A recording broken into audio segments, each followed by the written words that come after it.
Flat Track Championship season for 2023, night number 2 here at the Daytona International Speedway. Ralph Shaheen, Scotty Dubler, and Kristen Beat with you, along with our entire FS1 TV crew here to bring you all the show tonight. Unfortunately, right now, Mother Nature, Scotty, dominating the program. Well, it's good, though. It's going to water the track. Nobody can water the track like Mother Nature, so I think it's going to be good. There's just a slight chance of precipitation in the area. It's supposed to move through here pretty quickly. So right now we're on a little bit of a holding pattern. Yeah, just a little bit of a hold right now. Just a little bit of holding pattern right now where we take care of the water. Figure it out. Yeah, and it'll make the track faster, right? Right. Let's hope so. Did you have a good night last night? I had a great night. I thought the racing was a lot of fun to watch. Basically, exactly what we would have expected a short track to deliver. Elbows up, bar banging going on, everybody angry with each other when it's all over. Not a lot of apologizing going on for it either, which is fine. You don't come to a short track to make friends, right? No, you come to win. That's right. So you bring your friends with you, or you see your friends when you get home. Yeah. I mean, I think everybody who competes here grew up racing this exact form of the sport. They understand that. They know that. You might have a little bit of a hurt feeling when it happens, but in the long run, you understand that's what this genre of racing is all about. Here's a look at what the weather is saying.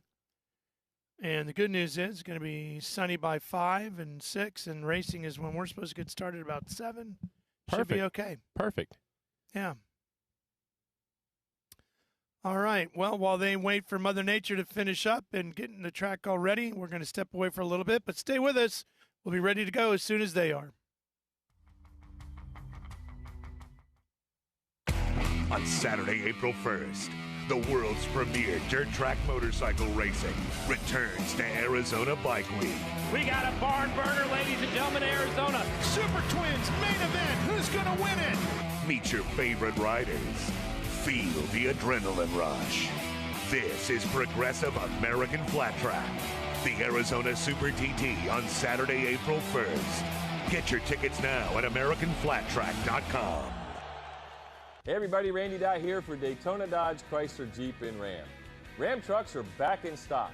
It's hard to ignore the luxurious interior, 12-inch touchscreen display, heated front and rear seats, and Apple CarPlay capability. You got it done. Plus, they're just plain fun to drive. Daytona Dodge Chrysler Jeep and Ram, where we won't waste your time or money. Right now, during the Ram Truck Month sales event, save up to $10,000 off MSRP on all new Ram models in stock.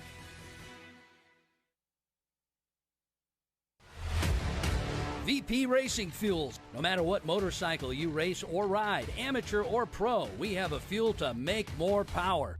Keep your bike running cool with VP Stay Frosty Coolant, available in 2 formulas. Race ready, designed to be glycol-free and track approved, and high performance with freeze protection for street applications.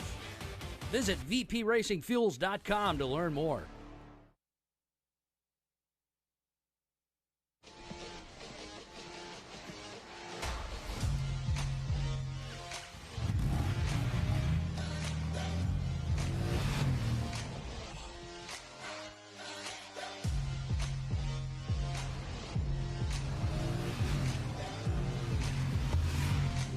Introducing the all-new 2021 Rebel 1100 from Honda.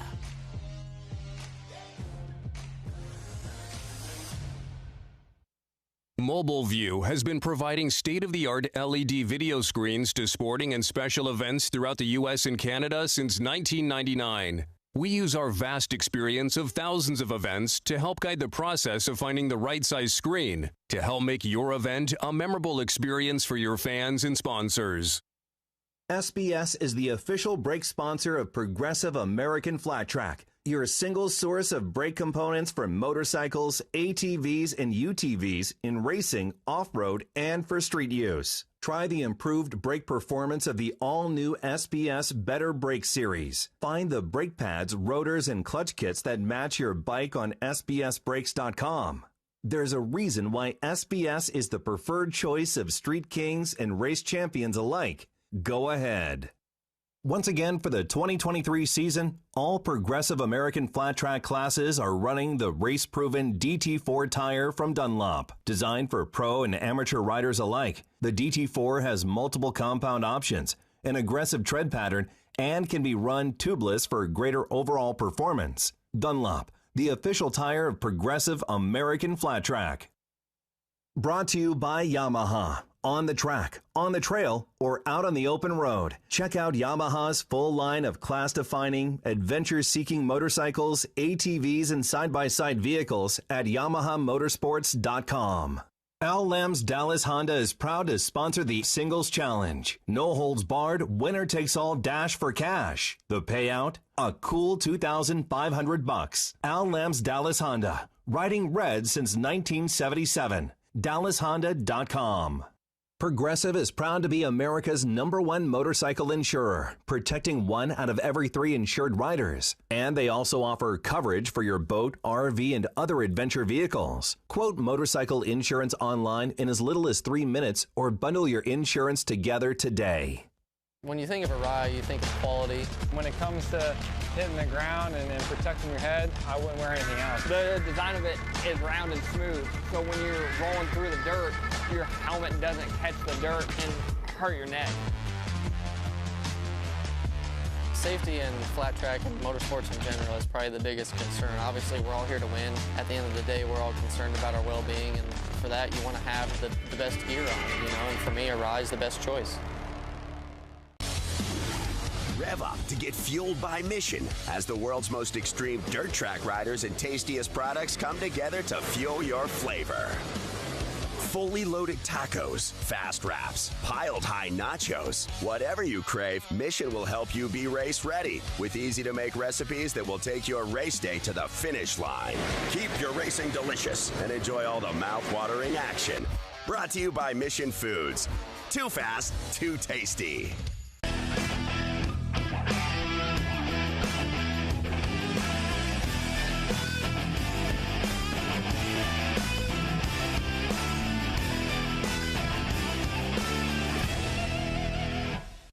On March 25th, American Flat Track roars into Sonoya Raceway just south of Atlanta, Georgia. Crowd on their feet, ready to go. They're bar to bar going into one. Witness epic bar-to-bar racing. Interact with the racers. Live in the moment of victory. The Yamaha Sonoya Short Track on Saturday, March 25th. Get your tickets now at AmericanFlatTrack.com. FlatTrack.com.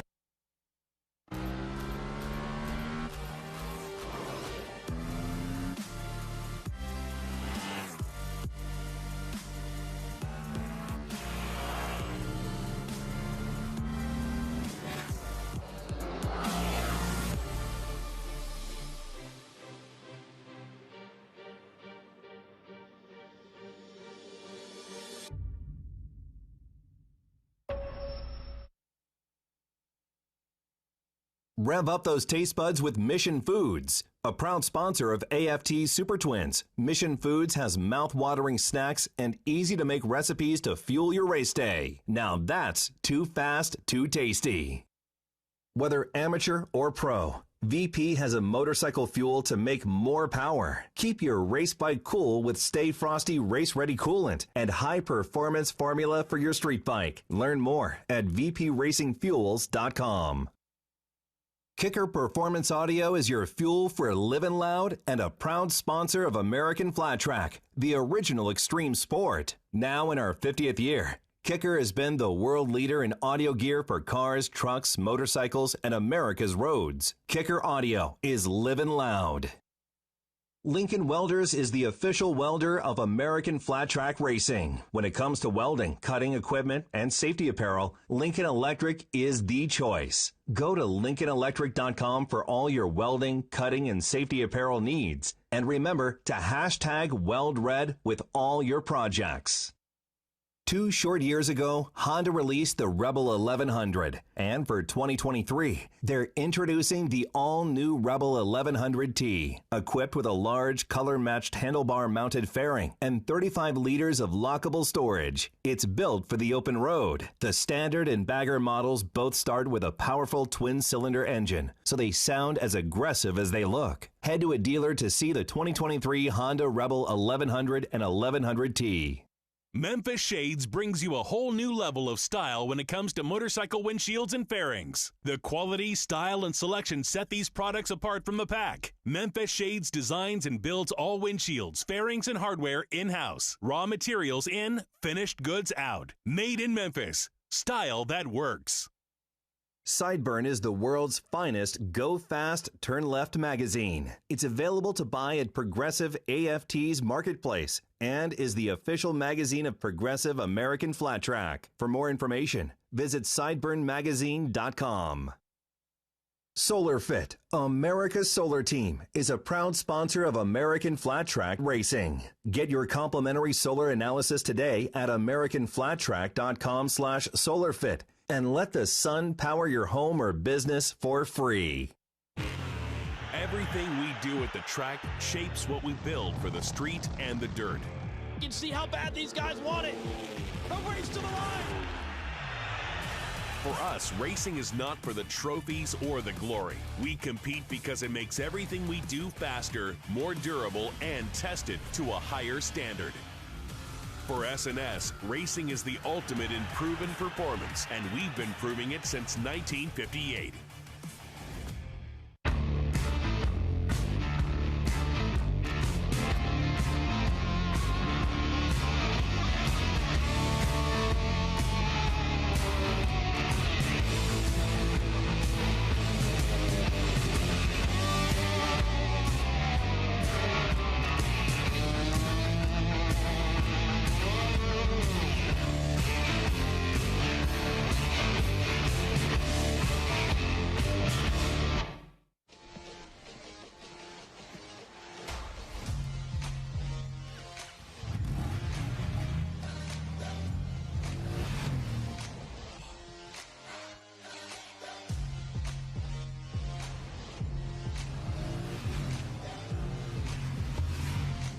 Introducing the all-new 2021 Rebel 1100 from Honda.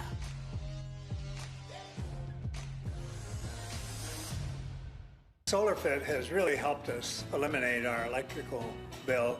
It now is $9.31 a month, and it used to run $500 and $600 a month. SolarFit is highly recommended. Most honest people you'll ever want to meet. Everybody was professional. And everything they promised, they produced. And it's the most beautiful thing I ever did. You know, we ever did in lots of ways. So happy. I wish I pulled the trigger a couple of years ago. Ready to go solar? Call us today for your free energy evaluation. Welcome back to the Daytona Short Track here at Daytona International Speedway, just outside of turn number 1 of the big speedway here.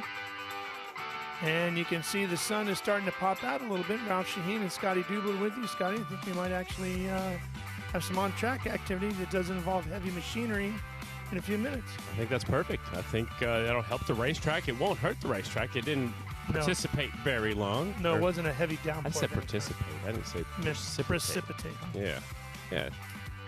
Sounded good. That was all right. Not a problem. Round number 2 here tonight. They changed up the racetrack down there in turns 3 and 4, Ralph. Did you check it out? I saw a little bit of what they were doing. I mean, I guess it always depends on how does it race once they do it, right? Yeah, they kind of squared it off down there. So they made more runoff room in case a couple of riders get together and kind of shortened up the distance over there. So I think they'll still carry the speed and still be an arcing corner, but there might be a couple different options. There's Maxwell checking it out. The kid, Logan McGrain, talking to Cody Kopp. And on the left, former champion of our sport, the Bullet Brad Baker over there, Brandon Bergen. You can see Brian Smith coming into view. Got some spray cans out there, marking the inside berm area with some orange spray paint so they can know where that inside of the racetrack is. That's Steve Moorhead right there. From 142 to the other 42. That's right. Yeah. The Finley Flyer right there. Yep. He won a lot of races. Boy, did he ever. Yeah. Talented racer. In a sprint car and on a motorcycle. Yeah, I would like to have seen him stay in a sprint car a little bit longer and see what he could have done. Yeah. It's the same feeling, they say, to slide it in the corner. Mm-hmm. It's a little bit different when you got a lot more weight behind you. And that big wing over your head. Yeah. There's our new toy. What'd you say, a Harley rake? That's exactly right. Huh. They hook that up to a small piece of machinery and take it around the racetrack. It digs it up just a little bit, so it'll help brush off the moisture that they just put down. The stuff that hasn't soaked in yet is actually, so they're just kind of scraping off the top.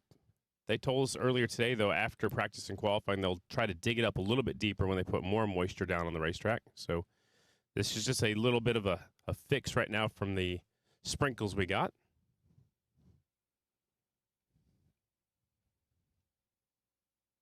Any big surprises last night, Ralph?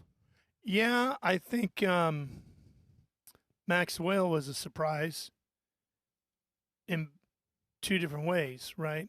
Mm-hmm. A, that he struggled as bad as he did, falling down like he did, and then B, that he was able to gather it back up and get as far back up to the front as he could. Yeah, especially that last chance qualifier to barely get that last transfer spot into the main event with the hard charging 51 Zabala just about got him at the line, and then to start the way at the back of the main event, work his way up to a top 10 finish. I know you're not pleased with that, right? But he salvaged what he could. Right, you make the most of your bad days. And then let's talk about the twins a little bit. I think the surprise for me is Jared Meese. He was back as far as 12th. When we had that restart, he was 7th or 8th, and he ends up with a 4th place finish. For me, it was Briar Bauman, and the fact that team, it was such a last-minute thing getting it all put together, and they were very honest and said, look, all he's done is ridden this bike up and down the street out in front of the shop. He didn't get on it to go in a circle until Wednesday here. Right. And, they were scrambling to just get the thing painted and graphics on it and all that. So it's not that I don't think he's talented or they got a good team. I just didn't think they'd be ready yet to perform as high as they did, as well as they did, especially since they were struggling Wednesday to get the thing to run the way he wanted. And what we saw and he ends up on the podium. Yeah, what we saw during that red flag is the rear brake pedal arm head came undone. What Kristen Beat pointed out to us on our text message thread is that he also runs a thumb brake. So went and checked with Kevin Crowther earlier.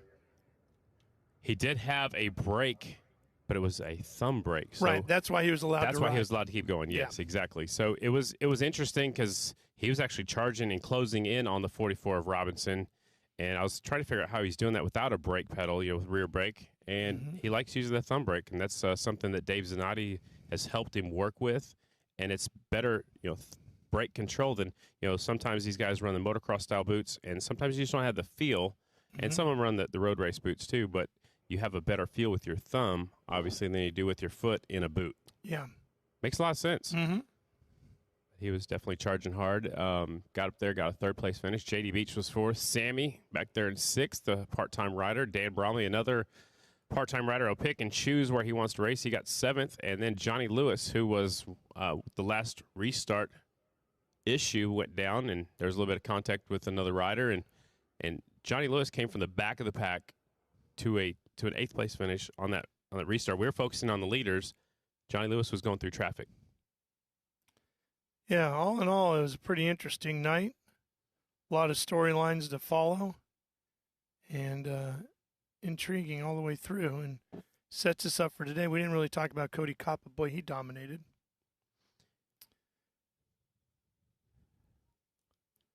Well, it looks like they need a little bit more time to get ready. There's a look on the beach the other day. That's not right now. Beautiful here in Daytona. We'll be back ready to go, hopefully in a few minutes. Stay with us.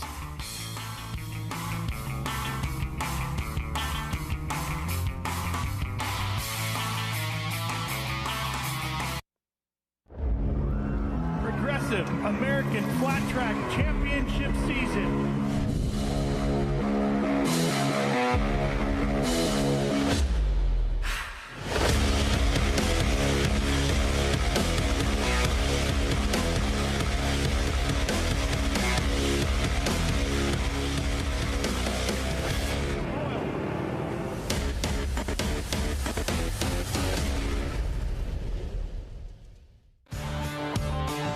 Kicker Performance Audio. For almost 50 years, we've been rocking the planet with our world-class product covering everything that drives you, whether in your car, truck, boat, motorcycle, side-by-side, or even on your head. Kicker Performance Audio's passion for bringing you your favorite music like you've never heard it before is what drives us. So wherever you need us, Kicker Performance Audio will be there for you.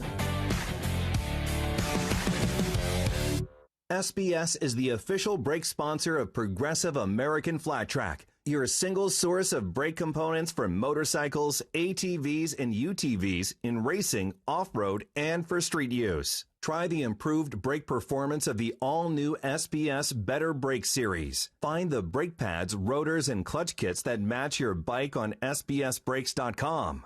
There's a reason why SBS is the preferred choice of street kings and race champions alike. Go ahead. Super 73 is an American lifestyle adventure brand based in Orange County, California, that develops products to help fuse motorcycle heritage with youth culture. Founded in 2016, Super 73 has quickly grown into one of the most recognizable electric vehicle brands in the world with a passionate customer base, including A-list celebrities, professional athletes, and many more. Klotz Synthetic Lubricants is proud to be the official lubricant of American Flat Track and 8-time AFT National Champion Jared Meese. Family owned and made in America since 1959, Klotz has built its reputation by answering the call of racers and performance enthusiasts who won't settle for anything less than superior synthetic lubricants. Racers and performance buffs around the world rely on Klotz to get them to the checkered flag. Order today at klotzlube.com. KTM, ready to race.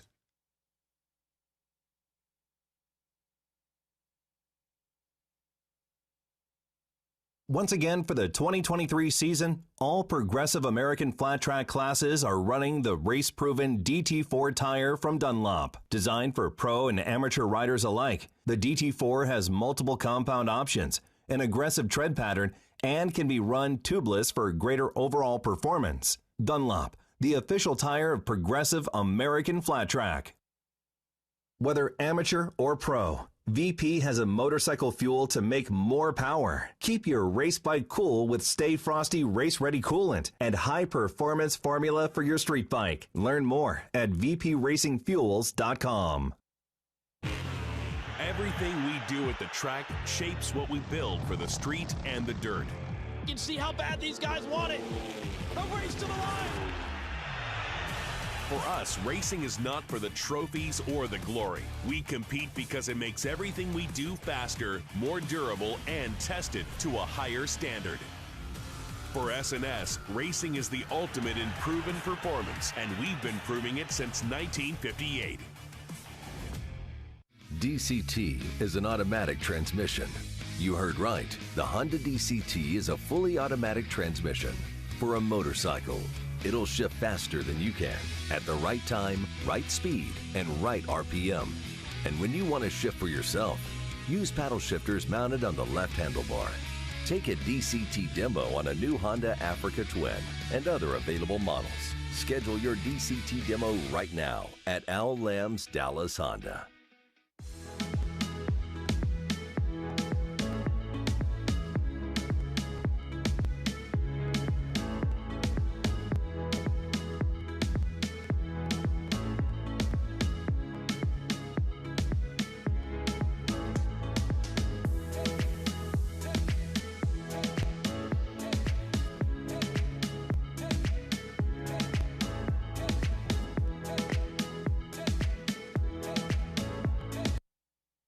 Al Lamb's Dallas Honda is proud to sponsor the Singles Challenge. No holds barred, winner takes all dash for cash. The payout, a cool $2,500. Al Lamb's Dallas Honda, riding red since 1977. DallasHonda.com.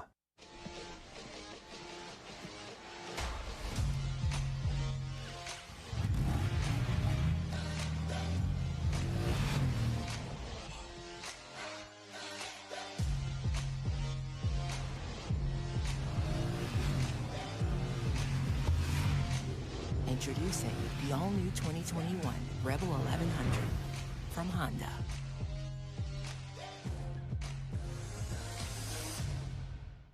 S&S Cycle was born from a passion for racing and has spent over 60 years building high performance for the power sports market. All the while, racing has remained at our core, from the Bonneville Salt Flats to championships in progressive American flat track. S&S is the go-to for high performance on and off the racetrack. Tom Duma Fine Jewelers is proud to be the official jeweler for our 10th year to Progressive American Flat Track, providing championship rings for each class in 2023. Tom Duma Fine Jewelers wants to be your jeweler. Check us out online for all your jewelry needs, from engagement rings to fashion jewelry to watches, in all price points to fit everyone's budget. Shop like a pro. Shop TDFJ.com.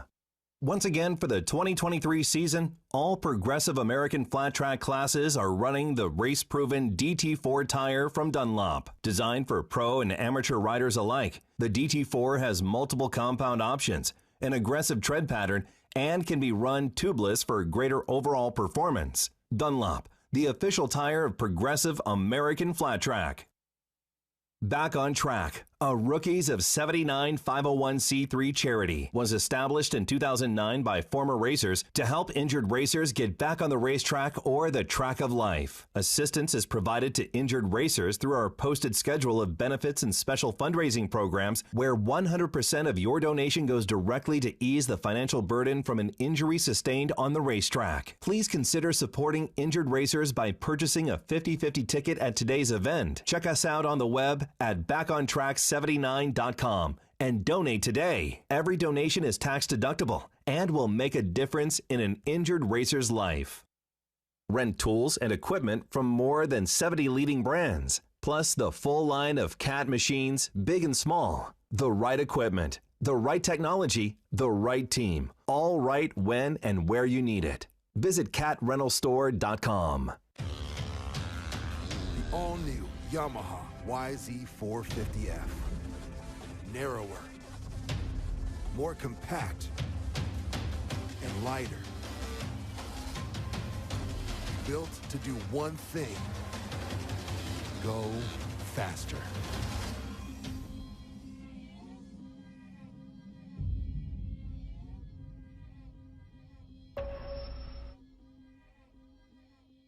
When you think of a ride, you think of quality. When it comes to hitting the ground and protecting your head, I wouldn't wear anything else. The design of it is round and smooth, so when you're rolling through the dirt, your helmet doesn't catch the dirt and hurt your neck.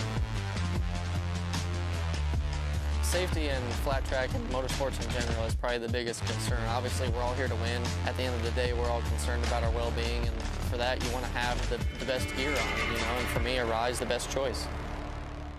Hey everybody, Randy Dye here for Daytona Dodge, Chrysler, Jeep, and Ram. Ram trucks are back in stock.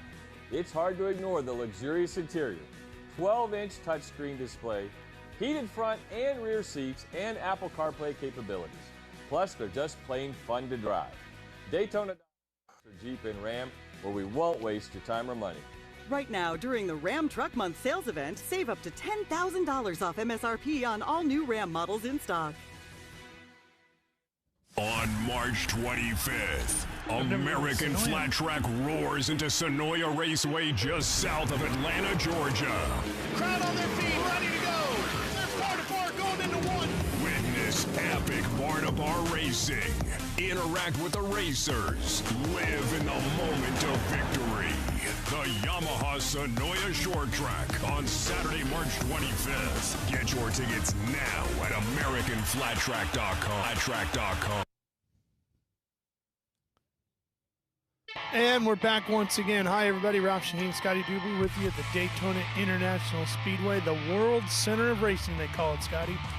It's good to be back down here. You know, part of Bike Week. We're right here in Daytona. I mean, I love the racing at Volusia, but it's good to be close to where all the action is. I always love being at the Speedway here. Yeah, I always feel like Volusia's great. I always feel like if you're winning, if you're racing in Daytona, it means a little more if you're basically over on this hallowed ground, right? Especially when you get that trophy that says Daytona International really Speedway or Daytona Flat Track. Yeah, exactly. Hey, we got bikes on course. First round of practice for the Mission Super Twins, sponsored by S&S Cycles. Looks like they're taking it nice and easy right now. Probably hard to do, right? Yeah. Sure. Adrenaline's pumping a little bit from last night. And they sat over there a little bit extra time to think about what they're going to do tonight. Fortunately, it wasn't a long night last night. Everybody should have gotten a decent night's sleep, fairly rested, and good to go, except for our producer. Yeah, he didn't sleep at all. I think he stayed here and slept in the truck a little bit. He did too. Looked like he did. The truck troll. Yeah. I thought trolls were small. Truck tree. First round of practice, Dallas Daniels out in front on the 32 because he won last night. They come out according to their point standings after the race last night. Monster Energy Estenson Racing Yamaha team. He could possibly be doing that a lot this year. Taking the checkered flag first? Yes. Yeah, I believe so.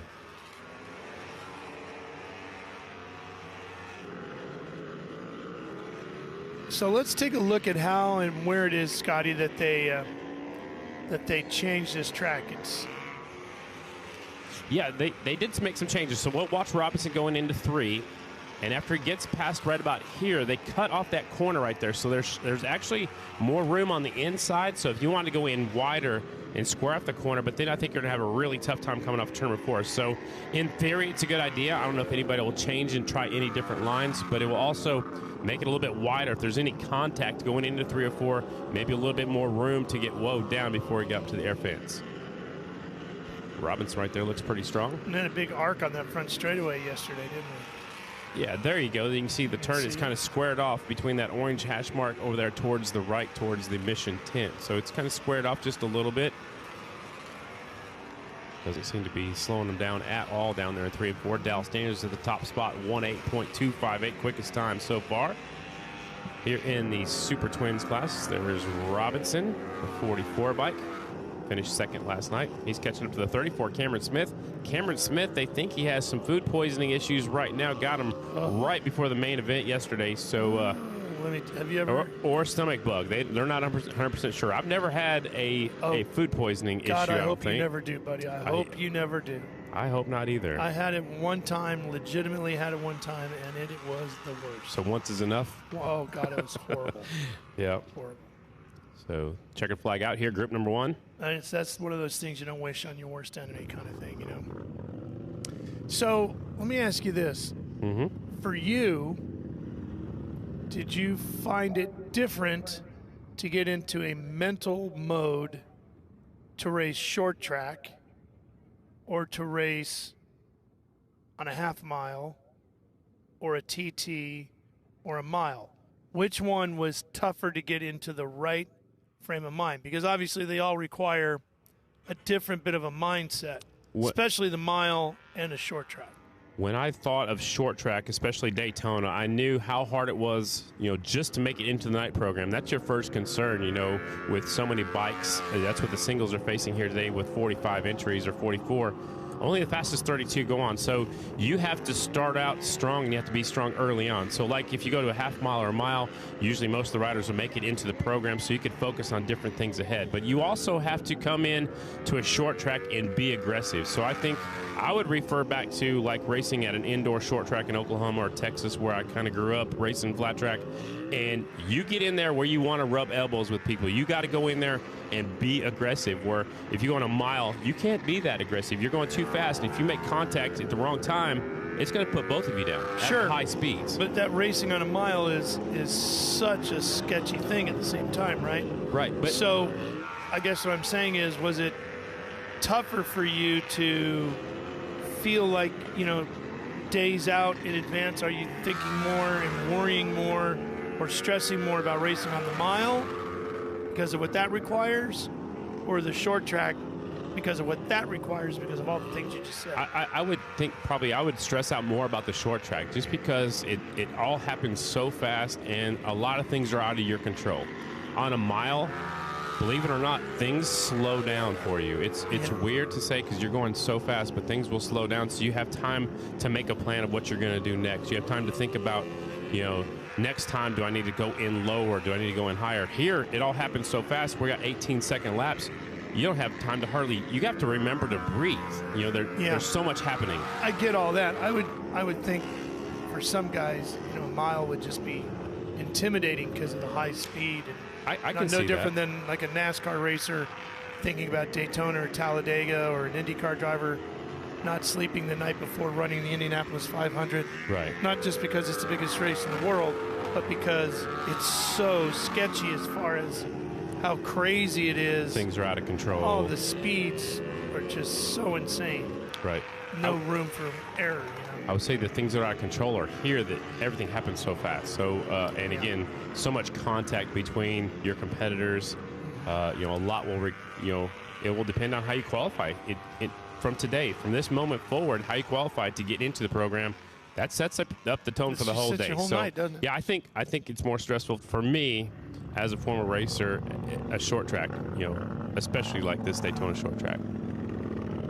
But everybody's a little bit different. Sure. Daniel's quickest here in this first round of practice, 1:08.258. Robinson second, Fisher third. Van de Kooi had a bad night last night, ended up fourth in this first round of practice. And the singles are already coming up on our screen. And again, there's a whole bunch of them, Ralph. 43 of them on my list here in front of us, and only the fastest 32 move on to the night show.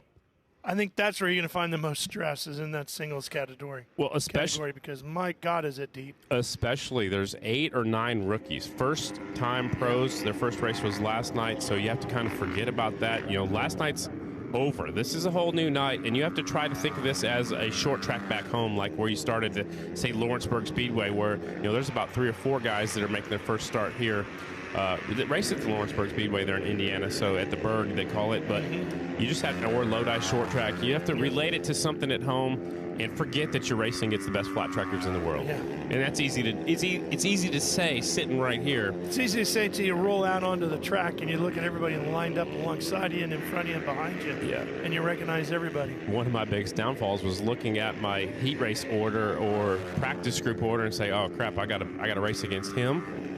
It's just, and it's hard to mentally forget about who you're out there with and go out there and race the track. So it's a tough sport, and a lot of it's between your ears, but of course you have to have really good equipment, which that man right there does. Cody Kopp, he's already set some blistering fast times, 1:08.205 for Cody Kopp, last night's winner. Boy, he had it all figured out last night. Yeah, he was dialed in, clean sweep. The only thing he didn't do is have fastest heat race. He had second pick.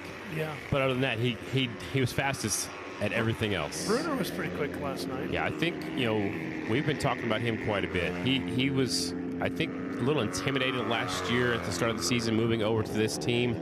And he made up for it about the halfway through the season. He's already starting off, fast, smooth, aggressive like we know Trevor Bruner to be. He's just kind of dancing all over the place right now. And that was something to watch last night. You see how much Trevor Bruner's bike is moving, and he is moving, which is what you expect really to see in short track racing, right? For sure, because it's not smooth. You know, you expect the bikes to be bouncing all over the place, right. And you slide in the corner, and then you grab a handful, and the bike will react. But I think what you're getting at is the number Cody one bike Kopp did not move. Did not move at all. It was as smooth. Yeah, the rear end's coming out, but that's what you got to do. But it was a totally controlled slide. But it was almost like it was on rails, like a slot car on rails. I mean, yeah, like you said, the back end comes out a little bit, but he was just hooked up and getting it. It was beautiful to watch. Yeah, it was impressive. It truly was. First group just finishing up. There's an artistry to motorcycle racing, I've always felt, and no matter what type you're watching, whether it's road racing, moto, flat track, there's a beauty to it that you don't necessarily see in car racing outside of something like World Rally or World of Outlaws. Right. Where you truly see driver control come into play and them power sliding. You used to have it in things like Formula One before all of the driver aids came in, and now they're planted. Yeah. And you got all the different things controlling the throttle and traction control and all that. Took all that fun out of it for the fan. Yep. Group number 2 on the racetrack. That's Justin Jones from Holly, New York on the 91. He goes good here. Former winner in one of the support classes a few years back.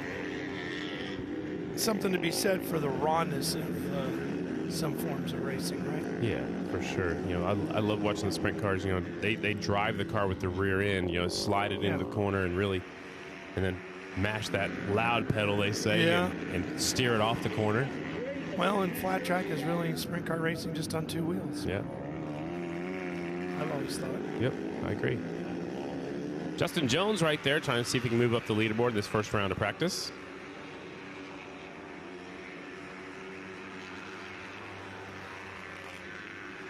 There's 62, Dan Bromley, the only rider running both classes. Well, he's going to be tired today. Yeah, he'll be tired at the end of the day, but it's worth it for him. He wants to come on down here and check it out.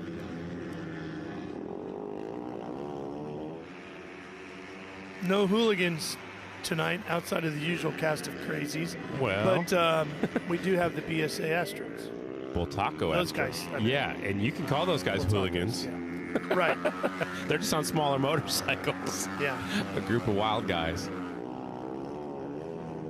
Changing it up for the fans, just making it a little bit different here. There'll be a support class, the Bultaco Astro Cup. Bromley on the 62. Looks like he's got company chasing him down just a little bit. Some bright yellow and red. That's the 26 of Roos Evans trying to close on there. There's Travis Pettin. Pettin was talked about a lot last night. He was fastest in one of the rounds of practice yesterday, and then had a couple of fall-offs earlier in the program and just couldn't get it all put together last night. So we'll see if he can do a little bit better tonight. West Coast rider Travis Pettin on the 82. There's the 19. That is James Ott, another West Coast rider. He had an excellent night last night. Got picked up by the First Impressions Husqvarna team. And there's his teammate, the 49. That's the California kid, Chad Coates, as the checkered flag comes out.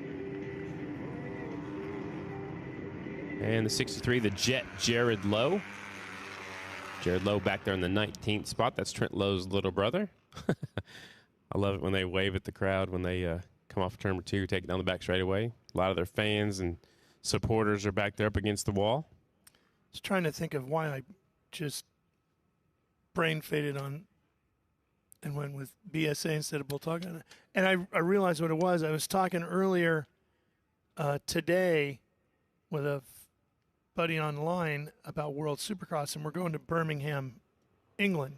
Wow. For the opening round. Yeah, that'd be which cool. Which is where PSA is from. Mm-hmm. And so that's what we were discussing that, so I must have had that There's the implanted in there. 52, Shayna Texter-Bauman leading this group out there. So she told me yesterday it was hard because she was in one of the back practice groups, so the track was worse when she got out there, and she was also out there with maybe some people that weren't up to speed, and so she had to follow a few people. Today she's in the third group instead of the fourth group.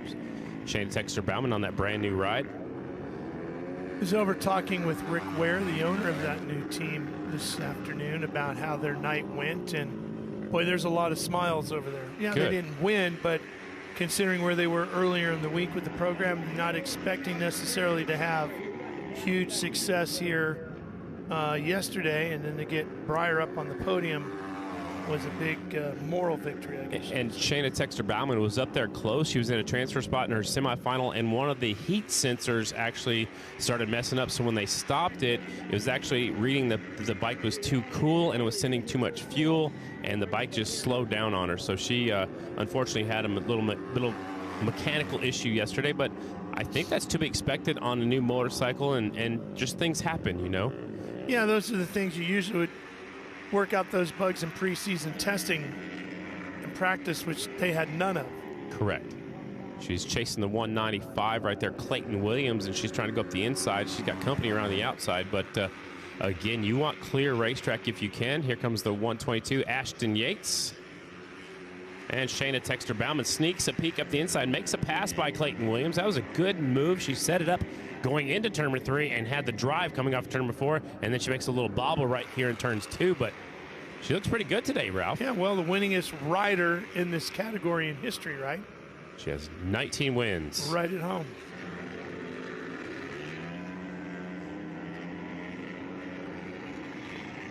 The 122 tracking her down. That's Ashton Yates. Yep, for your road race fans, that's the son of Aaron Yates. Yeah, I saw his grandpa walking around yesterday. Yeah, lucky I haven't seen, I didn't see Aaron. I'm sure he's here. Boy, he was always a terror next door. Right on the other side. Inside the banking. Yeah, Aaron could really go, boy. So what I'm looking at here at the leaderboard, the 48, Trent Lowe, finished 4th last night. In this first practice group, he's way back in 17th. So either they made some changes to the bike or he just isn't feeling it yet.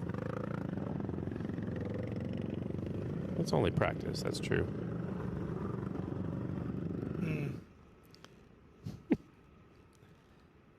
That was group number 3. Group 4 up next. 117, a new rookie pro rider. It's Landon Smith from Pensacola, where you're going tomorrow. Tanner Dean's on the 38. Bayo on the 317, the Spanish flat track champ. Gary Birtwistle, the 111. He's your English champion. Kistler's on the 155. Birdsong's on the 149. Kevin Stallings, 99. Wyatt Vaughn, they call him Red. He's on the 107. Damon Ream has a new number. He's 14. And Logan McGrain also has a new number. He's number 66. Those are the bikes on the racetrack right now. Final group, first round of practice for the singles.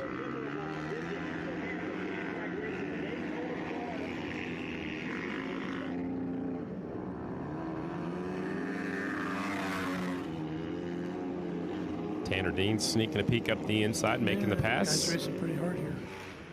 Practice, right? Yeah, practicing hard.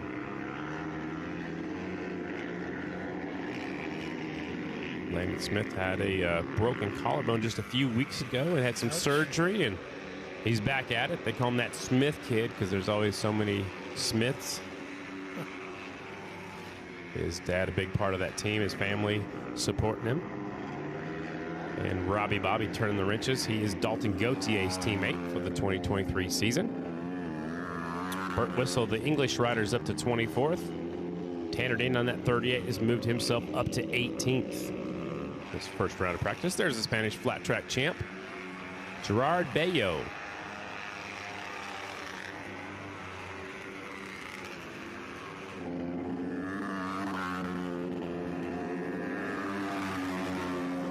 Currently in the 24th spot. Again, the fastest 32 will make it to the night program. Again, this is just practice. I don't know if you noticed on the way in work today as well, but Bike Week is in full rage today, with it being Friday, the last weekend, and the sun out. Boy, the activity out on Speedway Boulevard went way up. It definitely took me about 15 minutes longer to get here today from the hotel. It was a lot busier. I can imagine what Main Street looks like. I went down there earlier in the week. Checked it out. Make sure it's still there. Yeah. You have to do that, right? Oh yeah. Did you get out to the Spoke and? No, we went went to Froggy's and just basically stayed on Main Street. And Froggy's is fun. Checked it out. I actually saw Saliva perform down there on Tuesday night. Nice. Yeah. Got to do things like that when you get out, right? I'm going to see Skid Row after Sonoya. That'd be fun. Yep. Your buddy Ricky gonna go with you? I don't know if Ricky's coming down for Just that. bring him with. Hopefully he Just does. bring him with. He should. He should. Nice pass right there by Bayo on the 317. Gerard Bayo. And by the Landon Smith, the 117. Still Cody Kopp, fastest in this first round of practice. And that Surprises is it. Nobody. Exactly. That's it for the singles first round. Looks like the water truck's coming onto the racetrack. Put a little sprinkle on it. Boltaco Astro Invitational is up next. Looks like we have 17 riders. They're going to take 16 of them to the main event, so one rider will not make it. We'll have 2 heat races later on, and usually they come straight out of qualifying straight into their main event. So this here tonight, they'll actually have 2 heat races and 1 main event.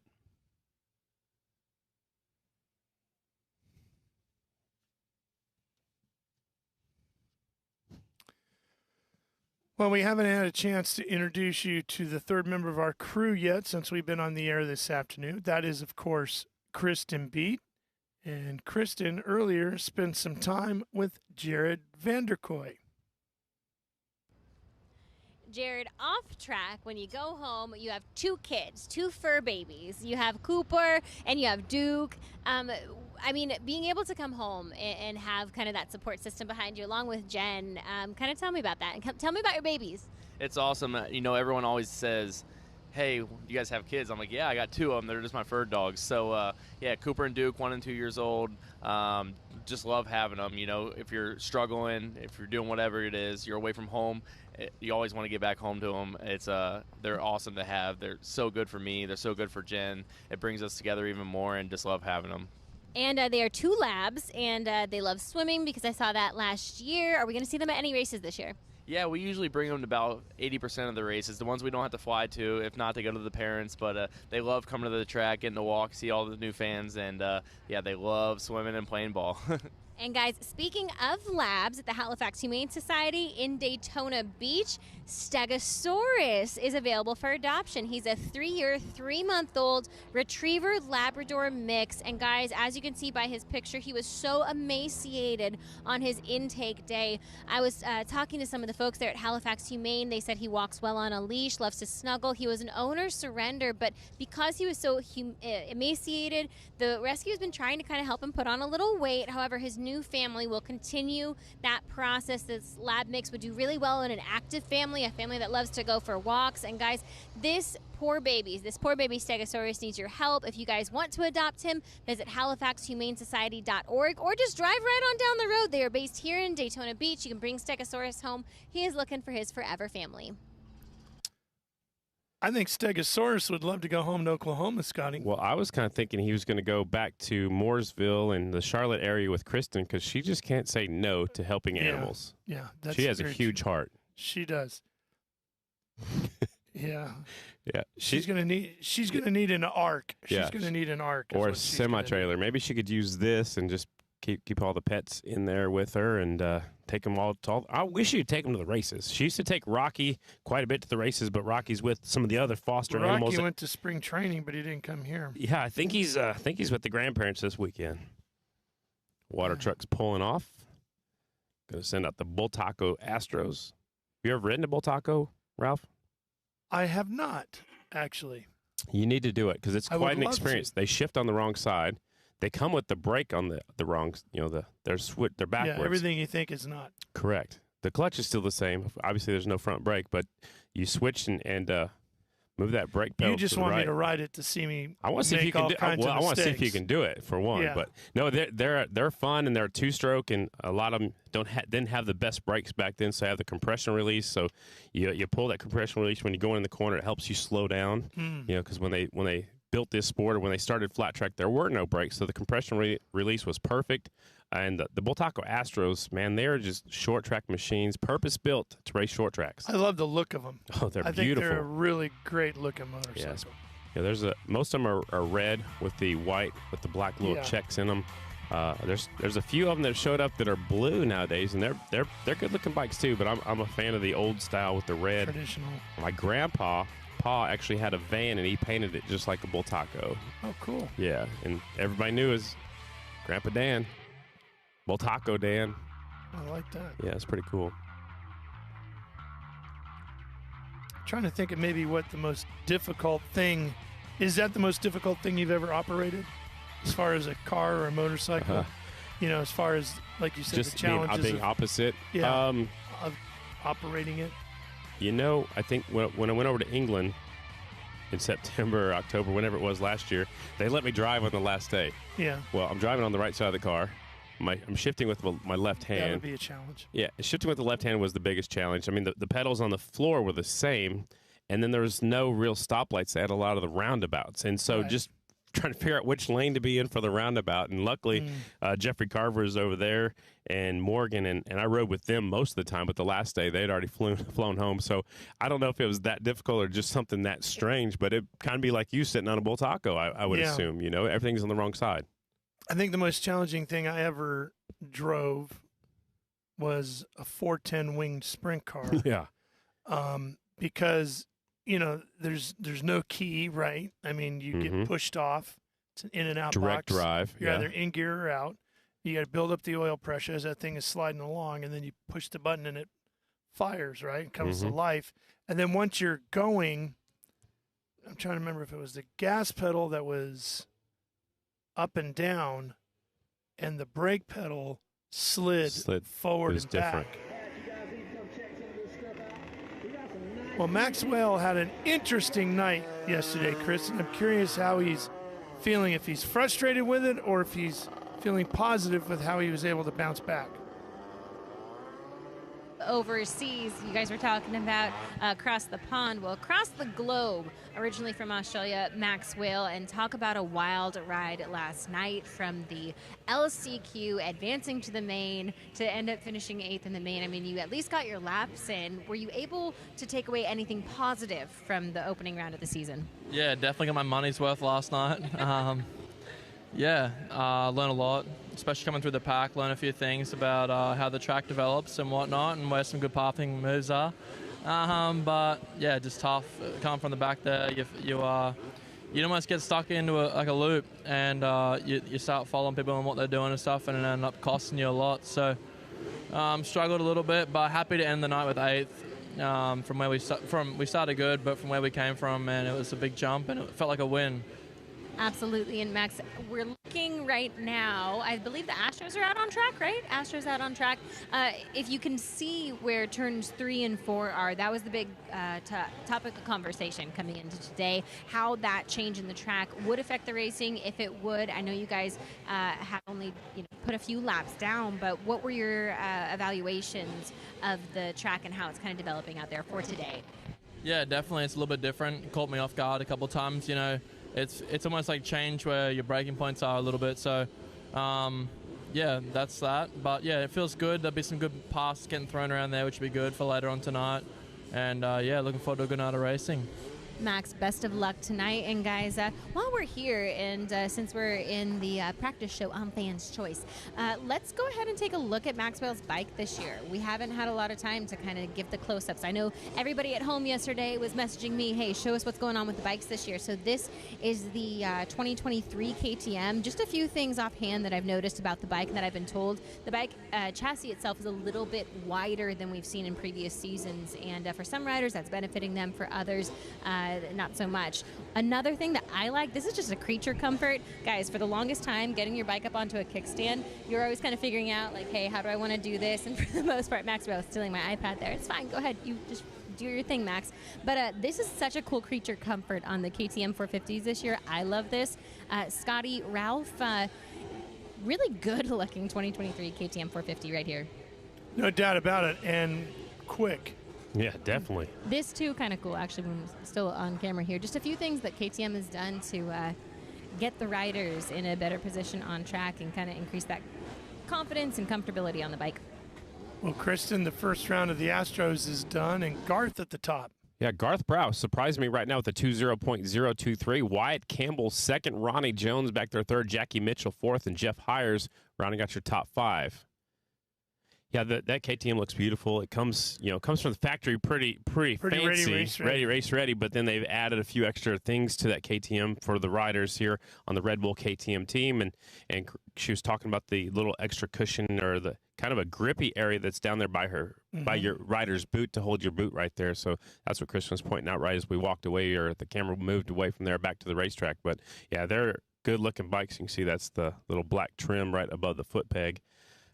I do like that little handle that Kristen was talking about to throw it up there on that stand, because otherwise you just got to reach behind the rear fender, and sometimes you break the rear fender, sometimes you grab the wrong thing. The exhaust is over there because most people are right-handed, so you reach back there and throw it up on top of the stand, and that little cut in the side number plate definitely is helpful for that. Well, the Red Bull graphics package looks good too. Mm-hmm. Just adds to it. Group number 2, the Bultaco Astro Invitational. There's Charlie Roberts out there in the 64 from Springfield, Illinois. I see a 61 on the racetrack. Don't have a 61. No, there he is. It's Weiss.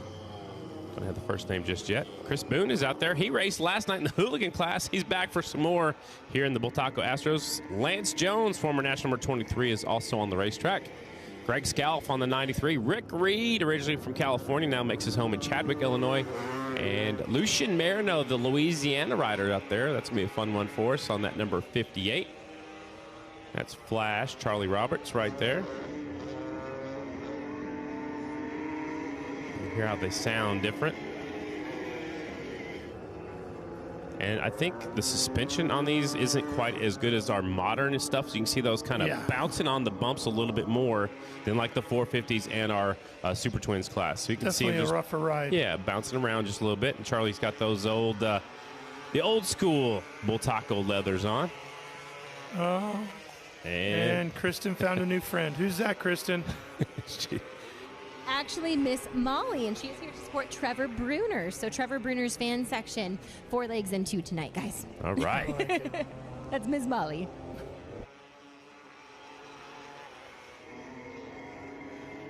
Charlie Roberts. Miss Molly might have to adjust her ride height. Watch out for the speed bumps, Molly. Charlie Roberts up to 3rd on the number 64. Wyatt Campbell slides down to 4th. Ronnie Jones back to 5th. Chris Boone is on the racetrack on the 13 bike. He's from Tennessee now. Jackie Mitchell slid back to 8th. Uh-oh, Charlie goes a little wide down in here, turns 1 and 2. Of course, Charlie's long-time involvement with the rookies of 79, and now Ronnie Jones is stepping up in that organization. That rider right there, it's the 30 bike. Doesn't look like he has a transponder on, but that's Dominic Bolak, a former winner of the Lima half mile national from Canada. He's kind of all over that motorcycle right there. So he rode some groove tracks earlier this week, but he likes running the cushion. You see him up there searching for the cushion right there on that Bull Taco. Does have his hands full. Again, he must not have his transponder on because we don't have any times for him. Oh, now he is up to 2nd, so it just shows up right here at the last second. Bolak takes that number 30, running that high line up to 2nd place. Charlie Roberts also out there in that 64. He slides down to 3rd. Chris Boone was also on the racetrack. He is 6th. Rick Reed was 7th here in this first round of practice. That was your Bull Taco Astro Invitational. Charlie looks good on there in those traditional leathers and the paint scheme on the bike. That looks sharp. Well, we talked about the KTM, Kristen. How's the Yamaha looking? Yeah, the Yamaha looks great for this season. I mean, I showed you the orange bikes, time to show you the blue ones. Something that I noticed yesterday, it caught my eye under the Essence and Racing Yamaha tent. The airbox this year with these Essence and Racing Yamahas, they have actually reimagined the airbox.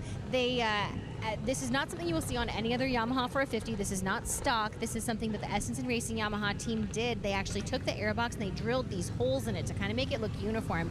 But in doing so, they're creating more airflow. And you guys know more airflow means more horsepower. So this is incredibly smart. We won't see it come into play as much here at the short track, obviously, but when we go to tracks like the miles, this could make a difference for them. And guys, everyone's looking for just a little more bite, just a little more horsepower. So for the Essence and Racing Yamahas to develop this in the off season, smart thinking, guys, and time to turn our attention over to the Super Twins. Yeah, and the next time you go to your local track day, everybody you know with the Yamaha is going to have cut their airbox up, right?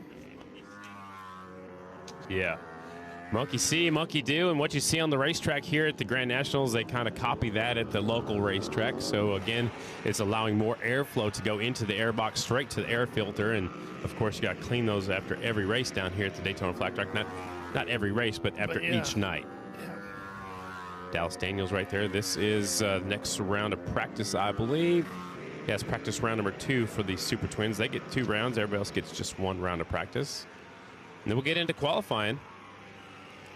Bronson has 2 motorcycles. He's on a brand new manufacturer as well. Rode the Harley-Davidsons last year. Now he's on the KTM. And he said the black and the orange one just isn't working so far. This is the all-white one that he rode earlier in the week. Looks like there's the 25 of Ben Lau, the Holly Hot Rod. Listed here today on a Yamaha. Nope, now he's listed on Indians. He's on the Rackley Racing Indian. Breyer takes the KTM up there to the top spot on the 3. Dallas goes down to 2nd.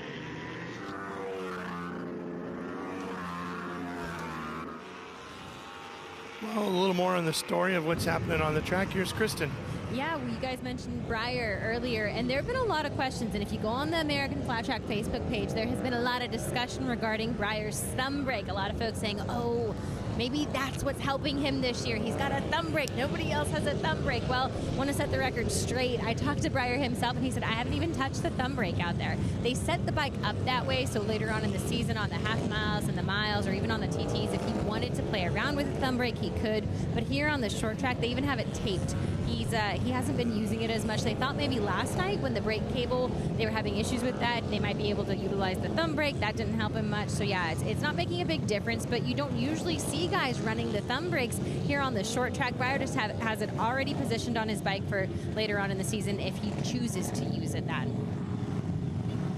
Looks like he's pulled off already a little bit early in this one, kind of backed it down, but he's at the top spot, 1:8.653.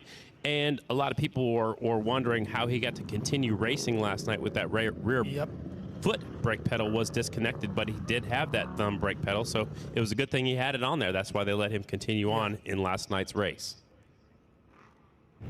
Right at the top spot so far, there is Mikey Rush getting set to go out there. He was feeling it with his leg a little bit last night. Yeah, unfortunately went down sore. again. Yeah,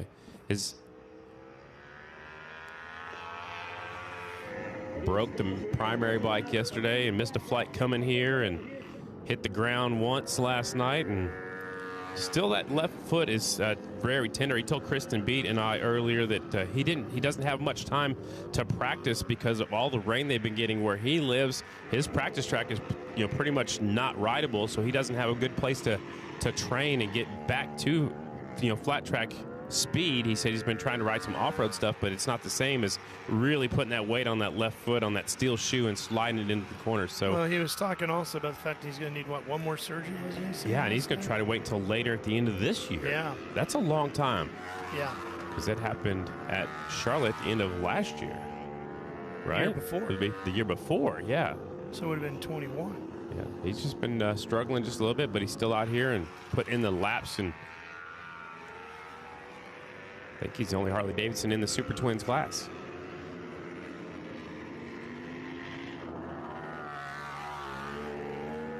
He loves this place. He won his first ever national here. He's actually won his first one at Municipal Stadium, but he's also won here before on a single. Mikey Rush, the 15. He's currently 13th right now. Here's a look at Mikey dealing with the handling on the bike. You can see that suspension dancing. The fork tube's going up and down. There's the rear wheel dancing just a little bit. Kind of hopping up and down. Usually that bump will form going into 3 because that's where the braking spot is. Everybody's hard on the brakes and that back end just starts bumping up and down. Well, that just, as they bump up and down, it makes the braking bumps bigger and bigger, just like in motocross.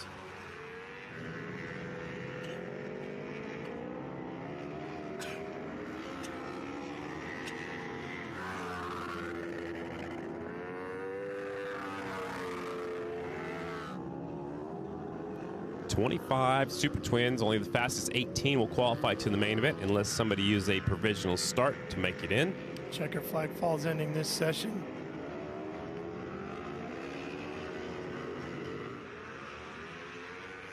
So the first round of practice, Dallas Daniels' quick time was a 1:8.258. This second round of practice, a 1:8.653. So the track is slowing down about 0.4 of a second as the loose stuff brushes off and the groove hasn't really started forming just yet. There's another look at Mikey. Going up in the deep stuff. Really using that left foot.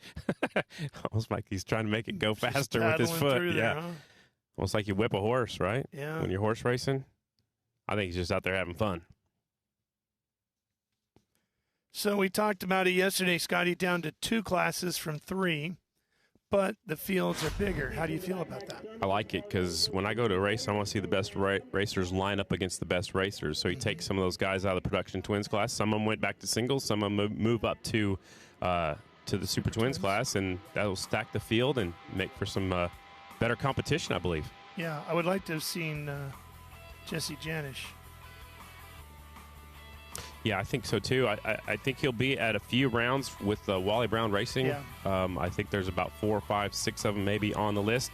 Jesse's here last night and picked up a ring from Tom Duma Fine Jewelers. So he is here, just kind of roaming around. I saw him earlier in the week helping out Davis Fisher. Yeah. All right, we're going to step away just for a bit, but we'll be right back with more action from here at the Daytona Short Track. Stay with us. Al Lamb's Dallas Honda is proud to sponsor the Singles Challenge. No holds barred, winner takes all dash for cash. The payout? A cool $2,500. Al Lamb's Dallas Honda. Riding red since 1977. DallasHonda.com.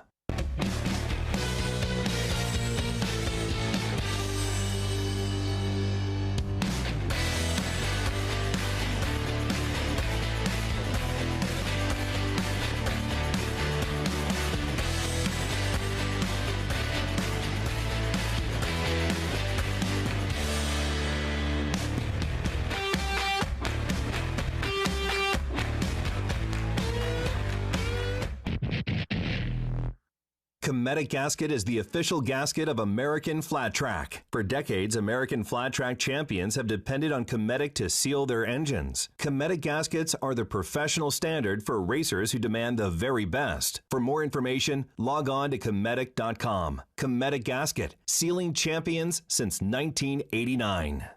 Klotz Synthetic Lubricants is proud to be the official lubricant of American Flat Track and 8-time AFT National Champion Jared Meese. Family owned and made in America since 1959, Klotz has built its reputation by answering the call of racers and performance enthusiasts who won't settle for anything less than superior synthetic lubricants. Racers and performance buffs around the world rely on Klotz to get them to the checkered flag. Order today at KlotzLube.com.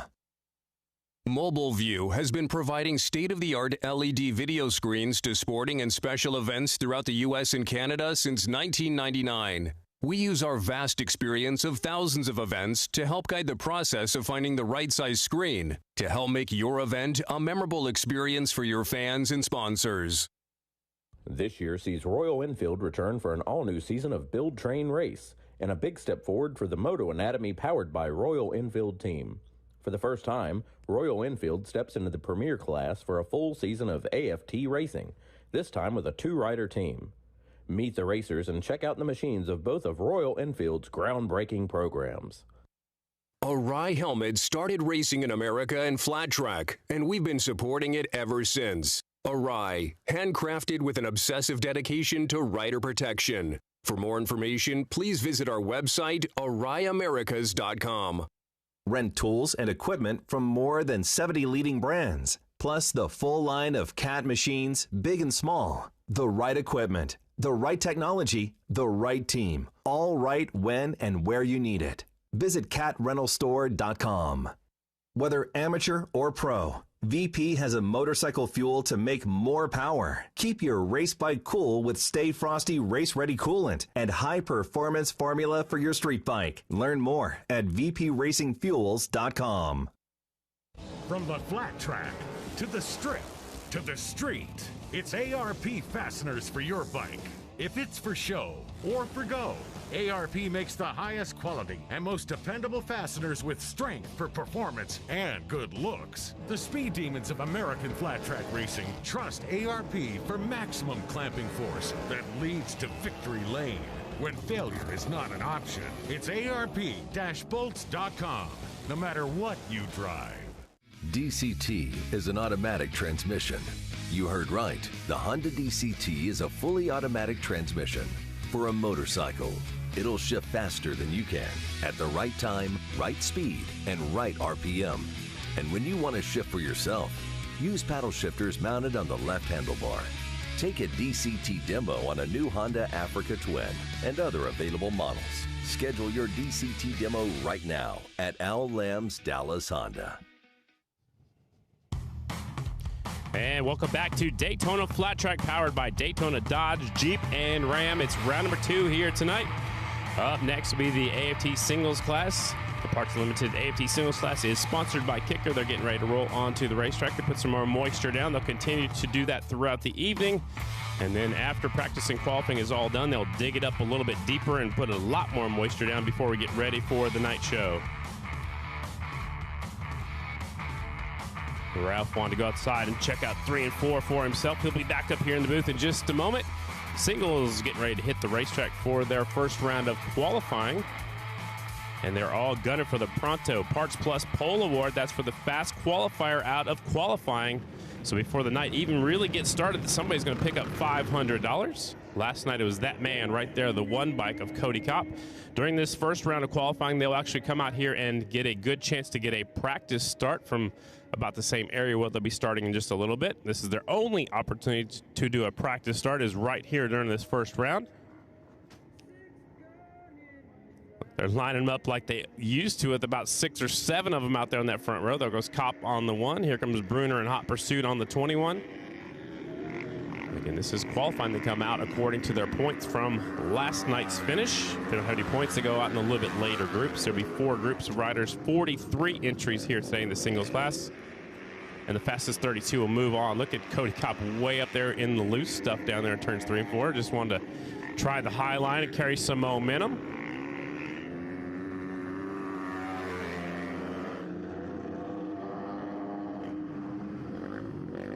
Kopp really trying the highlight. I don't know if he's out there just to see if anything's going to happen, and they just watered it out there, so maybe he thinks it's the fast way around. 1:8.926 that time by.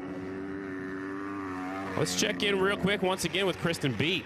Yeah, and Scotty, I mean, I've noticed a few guys kind of venture up there, and there he goes again. Cody's just venturing into the wet stuff. And last night, when I was talking to some of the riders, normally you would think some of that kind of soft, fluffy stuff doesn't have a whole lot of grip. Here it does, because when it gets that hard path, you get that hard slick, and it's not always the fastest. They can't always get the most grip. So sometimes going into the fluff, if you can handle it, gosh, Cody's swapping over there. That just scared me. But if you can handle it, and if you can ride through it and stay on the center of the tire, that's going to be incredibly beneficial if you can find the grip up there. Yeah, and I think too, Kristen, if that low line is full, if there's congestion, if it's all full on that bottom line, then everybody's going to have to go to the high line and make a new way around. So why not try it right here in practice? And you can see Joe Kopp right there. He's watching the app, watching live timing and scoring right there on the app, and to see if it's faster or slower. He's still at the top spot of 1:8.666, even though he's running above the normal racing groove. This time he slips up way wide up against the progressive air fence, and now he grabs a handful, and he says riding with the throttle, but yeah, he's checking out the new part up there in the deep stuff. And again, just off the edge, there's not even a groove on the racetrack at the moment. So here's a replay of it going in a little bit too deep down here in 3 and 4. Hits a bump, picks up the front wheel, drifts all the way up by the air fence, and it is deep up there. And he'll grab a handful and point it down the front straightaway. He's still fastest, even though he's up there trying a completely different line. Cody Kopp still at the top spot, 1:8.666. Sadoff finally is finding some speed on the 88, 1:8.674. Bruner currently third, 1:8.756. Andrew Luker, the Rackley Racing Yamaha, is fourth. Maxwell is fifth. Ott, Drain, Trent Lowe, Logan Eisenhard, the rookie, Morgan Mishler, and Dalton Gauthier way back there, just over a second off the pace of the leaders. So Dalton maybe have been trying something a little different. There goes Corey Texter. Yep. He's the new team manager for the First Impressions Husqvarna team. That's Chad Coase on the 49. His teammate is the 19 of James Ott. So love seeing that. Love seeing Corey back here. Yeah, and it's a way for him to stay. Give, right? Yeah, it's a way for him to stay close and is still in the sport.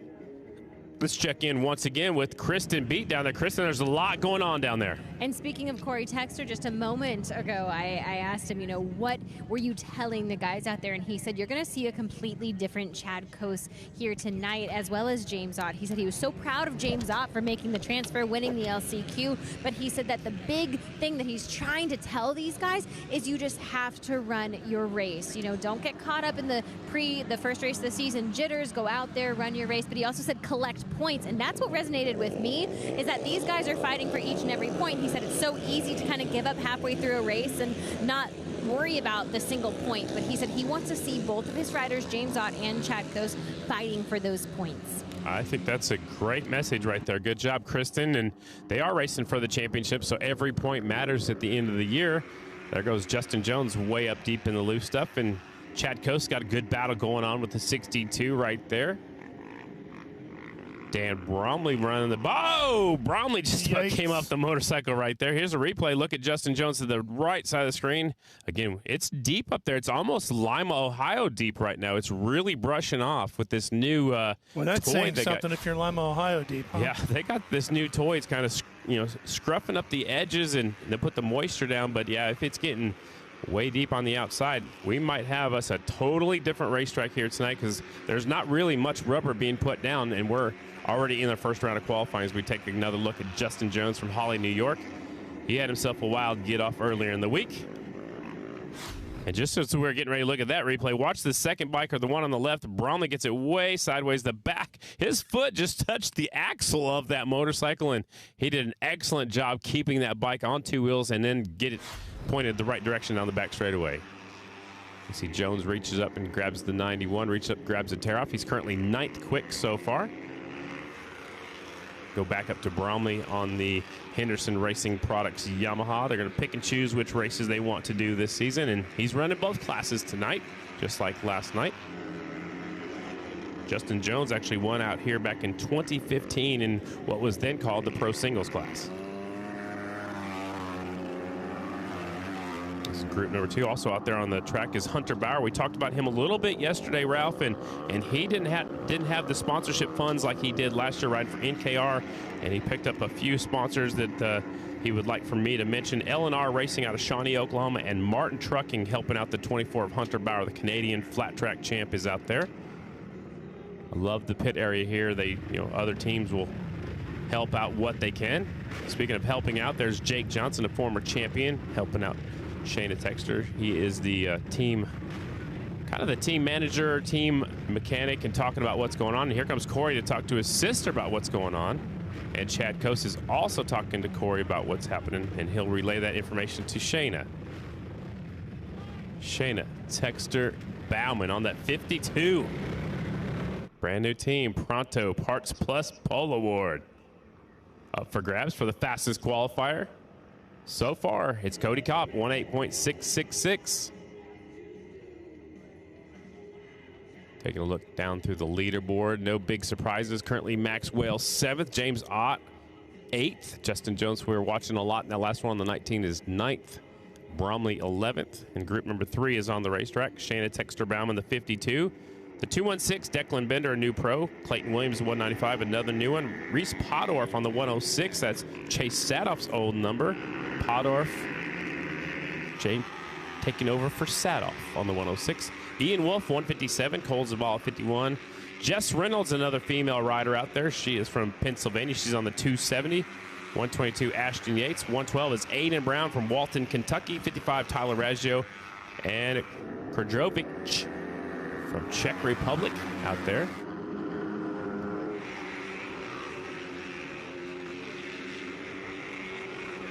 That is a good looking motorcycle, Ralph. I like the graphics on that. It looks good. Yep. STB. There you go. Follow the ponytail. 52. So we're keeping an eye on right now. See if she can get into tonight's main event. Get herself a better starting spot as we get later into the program. Again, only the fastest 32 move out of practice and qualifying into the night show. You mentioned question from the front of the truck. We're in the front of the truck. not when if it's going down the highway and this is the front, we're in big trouble.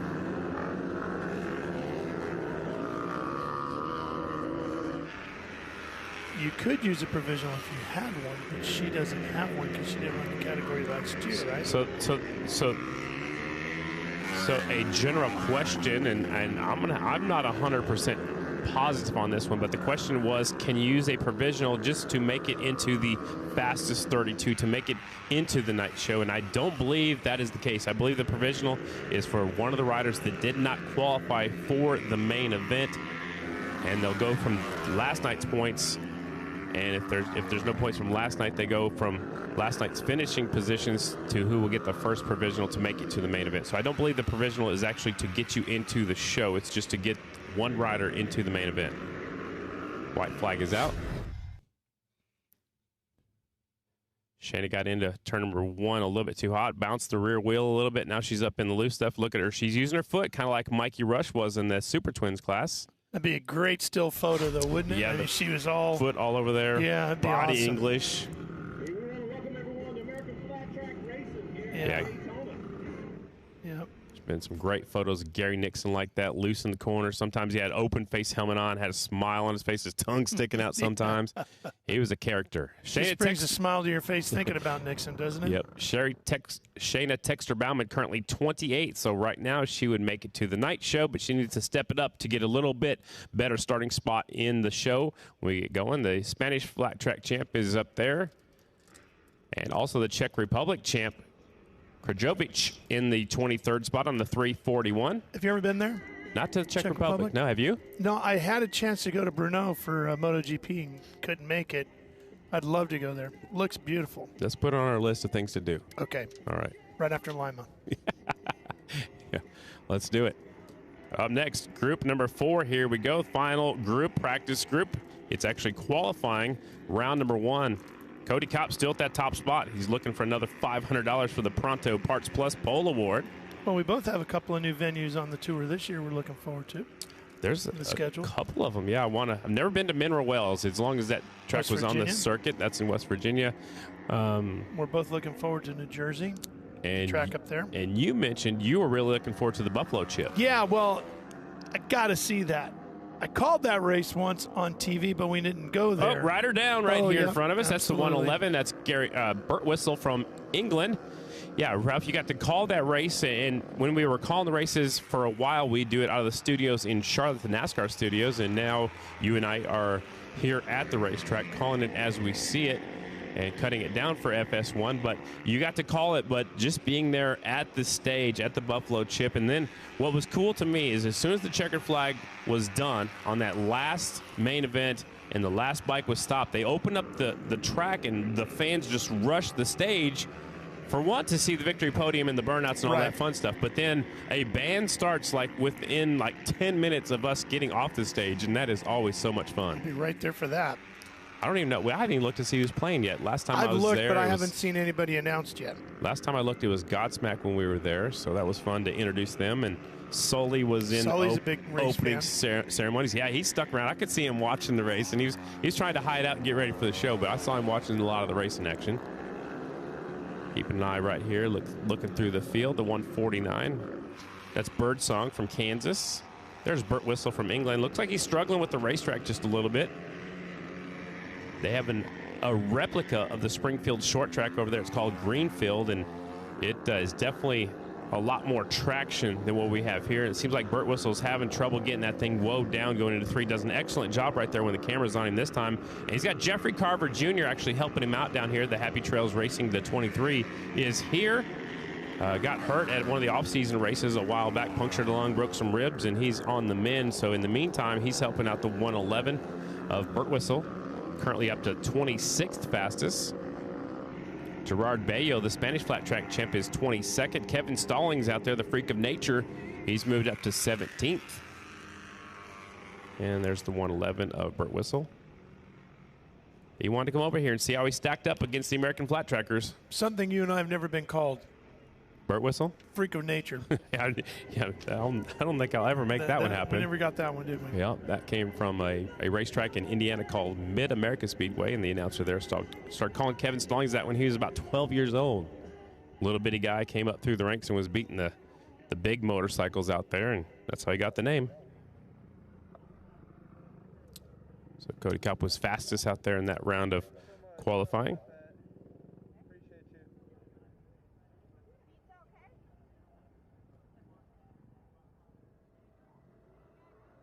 Beautiful setting just outside turns 1 and 2 of the Super Speedway.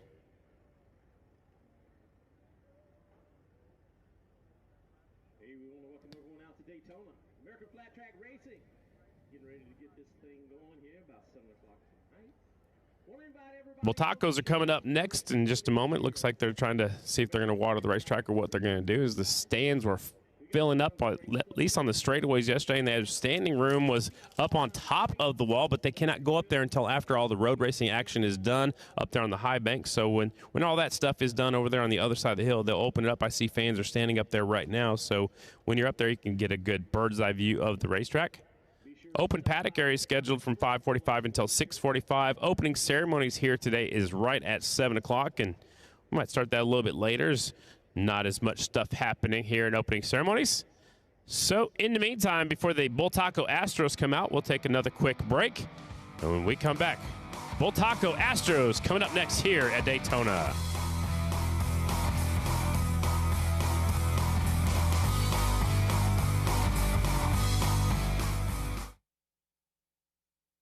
Al Lamb's Dallas Honda is proud to sponsor the Singles Challenge. No holds barred, winner takes all dash for cash. The payout, a cool $2,500. Al Lamb's Dallas Honda, riding red since 1977. DallasHonda.com. Rev up those taste buds with Mission Foods, a proud sponsor of AFT Super Twins. Mission Foods has mouth-watering snacks and easy-to-make recipes to fuel your race day. Now that's too fast, too tasty. Kicker Performance Audio is your fuel for living loud and a proud sponsor of American Flat Track, the original extreme sport. Now in our 50th year, Kicker has been the world leader in audio gear for cars, trucks, motorcycles, and America's roads. Kicker Audio is living loud. Once again, for the 2023 season, all Progressive American Flat Track classes are running the race-proven DT4 tire from Dunlop. Designed for pro and amateur riders alike, the DT4 has multiple compound options, an aggressive tread pattern, and can be run tubeless for greater overall performance. Dunlop, the official tire of Progressive American Flat Track. Lincoln Welders is the official welder of American Flat Track Racing. When it comes to welding, cutting equipment, and safety apparel, Lincoln Electric is the choice. Go to LincolnElectric.com for all your welding, cutting, and safety apparel needs. And remember to hashtag WeldRed with all your projects.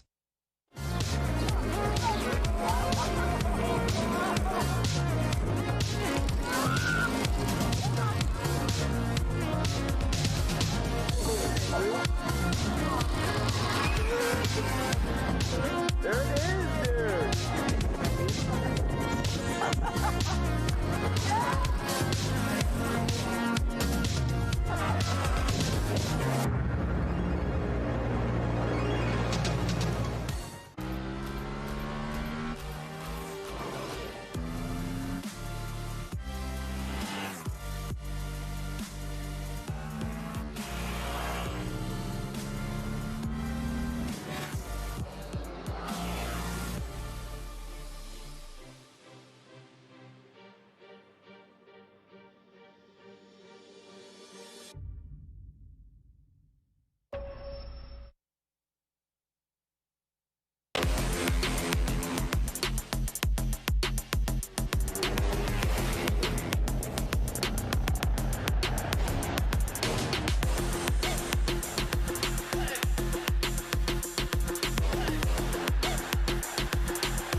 And welcome back. Daytona Flat Track, powered by Daytona Dodge, Jeep, and Ram. Look how beautiful Daytona is. That was just the other day before the bike started rolling in here to Daytona Bike Week.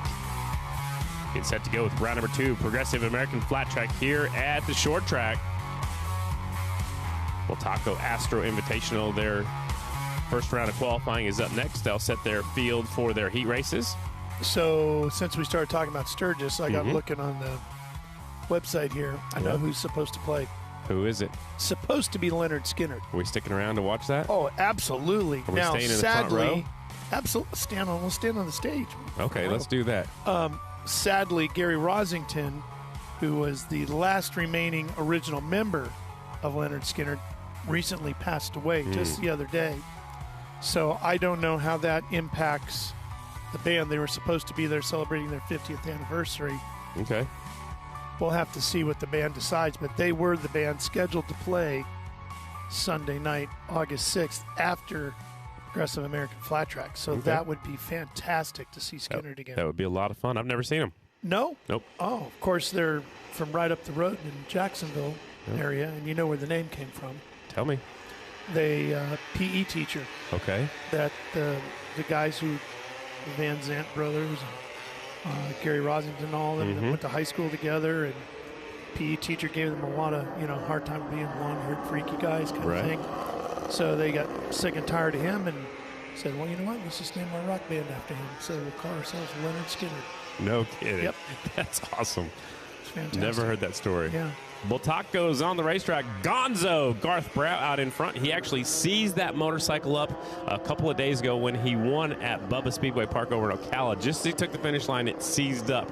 Hopefully that one didn't. I think that's Jackie Mitchell's bike possibly. It looked like maybe the 32.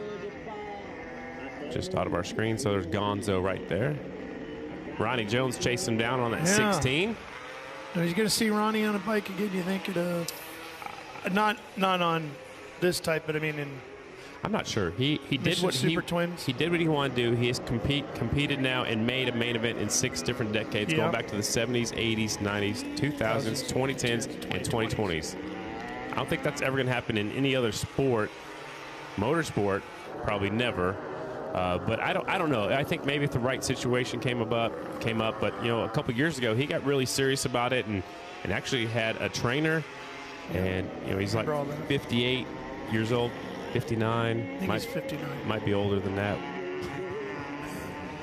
But no, I think he is 59 years old, but he still has some beautiful style. I remember watching him when I was growing up, and he had the old Racecrafters leathers. Do you remember those? Yep. Yeah, the kind of cream colored, and he always had that beautiful number 16. And he is one heck of a racer. I was lucky enough to be his teammate there for a little while at the end of my career. The end of both of our careers, but I say end of careers, and he's still going. Yeah. Yeah. He's got the quick time now to 19.980, so they've gotten a little bit faster as the track has changed. There's the 72 making his way onto the screen. The 44 Jerry Lacey, he's off the pace just a little bit. The 72 goes on by Wyatt Campbell. This will be a good race a little bit later on, and the track will continue to change, so who's going to keep up with the changes? The 30 bike also is on pace.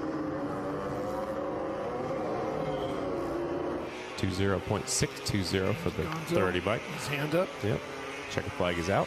They'll slow it down that back straightaway.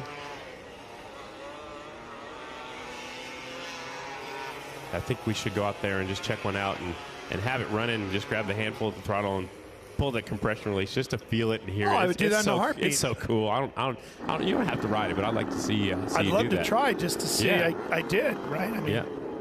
Checkered flag comes out on that last lap. Garth Brow goes to the top spot, 19.804, so he's faster than Ronnie Jones. I would hate to do it in some ways because I would hate to do something stupid, which I'm certainly quite capable of, and, ding up somebody's beautiful machine, because every single one of these Astros I've ever seen compete with us is in really fine shape. Yeah, they definitely take care of those motorcycles, and Charlie Roberts actually is working on. He makes the chassis and makes and sells the Bultacos again. So he does that out of Springfield, Illinois. And one final thing we were talking about, Skinner. Oh yeah, I actually got to race in a celebrity race with Artemis Pyle. No kidding. Who was the drummer. Yeah. For Leonard Skinner. Yeah, we raced up and. You've done everything, Ralph. Right up the road here in. New Smyrna? No, north up. Just south of Jacksonville there. Okay. St. Augustine. St. Augustine. On a half-mile dirt track. That's awesome. So this is qualifying round number 1 for the Super Twins. They did get 2 rounds of practice. So this is their first time they're actually going to be on the clock, and they come out according to their points from last night. So the 32 is Daniels, 44 is B-Rob, the Revolver, the 3 is Briar Bauman, the 10 Johnny Lewis gets the grab off the hole shot from the outside. The 1 is Jared Meese. 95 J.D. Beach, 69 Sammy Howard, good to see him back on the racetrack. 62 is Dan Bromley, 67 Davis Fisher, 25 Ben Lau, 37 Bronson Bauman, 98 Kel Kochman, and the 34 Cam Smith, and the 3 is trying to let everybody else go on by. I think he wants some clear racetrack. You got to find your spot here, right? I mean, it's one thing to be out for practice and be dicing it up a little bit with guys like you and I are doing here in the phone booth right now. But it's a whole nother thing to be out there when you got to cut a good lap. You need some room. Well, especially when there's $500 up for grabs from Pronto Parts Plus Pole Award. So that's nothing to not Sneeze go at. for. You want to go for that Absolutely. for sure. So get some clean racetrack in front of you. Go out there and you're not getting roost from the bike in front of you. They're not slowing you down. And that way you can see exactly where you want to go. Looks like he's going to try to, Breyer's going to try to stay on the bottom, and he hits a little bump right there, upsets the suspension a little bit. He's really using that left foot up there and putting it up by the front wheel to put traction on the front wheel, and then kind of kicking it kind of like a motocrosser. But here's this bump right about here. Oh, he got further in the corner. There's the little bit of a hole. Okay, so he didn't hit it one of those breaking bumps. He's quite a ways into the corner before that happened. Daniel's at the top spot, 18.897. So as the line's getting wider and wider, again, no rubber on the racetrack, it's actually slowing down a little bit each time they go out onto the racetrack. So we'll see what they do after practice and qualifying is up during our open paddock area. 5:45 to 6:45 is when it's scheduled. Looks like we're behind just a little bit. 18.821. Daniel second, Robinson third. Breyer catching up to the 69 Sammy Halbert, currently in the 11th position on his Yamaha. White flag is out.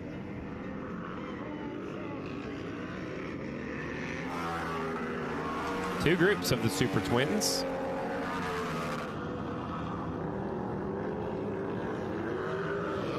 We've talked about it throughout last night and earlier tonight. Ralph and I have, and Kristen has added as well, but it's so impressive to see that three performing so well with very little seat time on it. And you know, he gives a lot of credit to Dave Zanotti and Michelle DeSalvo, and they're actually working on those bikes up there in Wisconsin right now, and they've got a lot of help getting those things dialed in, ready. But it's pretty impressive. He's fast qualifier so far in this first round. I mean, there's one more group to go, but brand new motorcycle, would you think they'd be fast qualifier that fast, Ralph? No, and I don't think they did. But I think after last night, they know they've got a piece they can work with. And they know they've got some work to do. Nobody's arguing that, right? But boy, we've got something we can really work with here. We're already in the box where we want to be. Now if we fine-tune this, who knows what we're capable of at this point. I got to believe Dave and Michelle and Breyer and Rick Ware over there, they have got to be just like little kids right now, giddy on Christmas morning, because they got the new toy they were hoping for. Right. And they're going to start playing with it and really figure out how to make it go fast. And it's working right away. Oh, man. So fast. And I'll tell you what, if the rest of the field isn't careful, Breyer could be a championship contender this year. Again. I know that's a huge statement when you're talking about a brand new team. Right. But we know what Breyer as a rider is capable of. Definitely. He's done it before. There's no doubt he can do it. Yeah, he's won 2 championships. And we know what Dave and Michelle are capable of. Definitely. And we know that Rick Ware is providing them with all the right pieces and parts and the backing that they need to go after guys at the level of Jared Mees and Brandon Robinson. And I think the other ones that are going to really be knocking on the door for that title this year are those 2 blue bikes. Yeah, the Eskinson Yamahas, both of them. With JD and Dallas. Dallas picking up his first short track win of his career last night in the Premier class. And you know, JD wasn't too far off either. So both of them be up there battling for the championship. We'll take a look at this replay. Billy Ross on the left, Jared Vandekoy on the right. Oh, Vandekoy comes up almost up out of the seat. So when you hit that bump, and if you have that rear suspension set really stiff and really fast, it's almost riding with no suspension. It'll bump you right out of that seat. And Vandekoy kind of almost got up out of that seat, got the brand new leathers on there, and he hits that same bump and leaves the throttle pinned wide open, so he tries to skate over the top of it. And it looks like they're using more of the straightaways today. I know yesterday they were really making a big arc out of that front straightaway. They're bouncing off that rear wall now too. So again, that's never happened before, because there was always about a foot of grass around the outside of the racetrack before the wall on the straightaway. So they've really widened it out, trying to give us more real estate to race with, which gives you a better arcing angle into the corners as the 20 goes by the 36 of Colby Carlisle. Carlisle currently in the 12th spot on that G&G Racing Yamaha, the beautiful red, white, and blue machines. Championship winning bikes last year with Corey Texter on board. I think they picked a good rider. Yeah, and we know that's a solid little group over there. They could be, they're going to have some fun this year too. Yeah, and I think Colby, you know, came back after his injury from I-70, proved to himself that he had the speed, and then, really didn't know what he wanted to do. Does he want to continue on with his own effort? He spent money out of his bank account to buy that Harley-Davidson, and then this ride comes along, and he actually said he actually talked to another team as well, and went with this one, a little bit less pressure and a little bit more go out there and have some fun. Saw Colby last night after the races at a nearby restaurant. And, so many people hungry after the races, and he was in there, and yeah, he'd had a bit of a rough night, but he got through it okay and ready to go for today. That was our first round of qualifying for the Super Twins. Up next on the books is some track maintenance, followed by parts and limited singles. Nope, the singles are ready to go.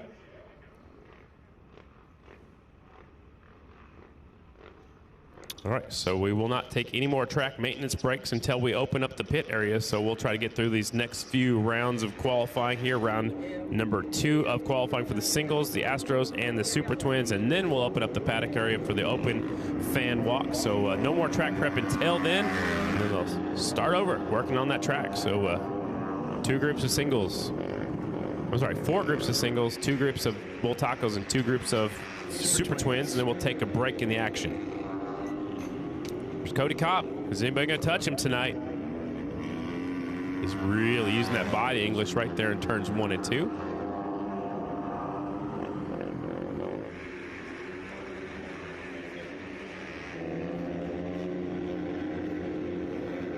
Looks like something's out there on the track on that outside corner, but looks like no big deal. We'll keep running until we see that checkered flag or a red flag, but I saw something on the racetrack just outside of the racing surface. Top trying the low line down here in 3 and 4 this time. Start to take rubber right here when they let off the throttle. There's something on the track right there. There's Dalton Gauthier. Again, just to be clear, maybe got the wrong impression last night, but he left. Yeah, or we just didn't explain it properly. Yeah, maybe we didn't explain it properly. Yeah, but he left the Honda team on his own, wanted to try a venture with him and his good buddy Robbie Bobby. Robbie is kind of his mentor. And so Dalton Gauthier starting their own team, the D&D Cycles bikes, and he's got his teammate, Landon Smith, just turned pro. And there's no bad blood between himself and Robbie Bobby and the Turner Racing Honda team. So if we led you astray, we apologize for that.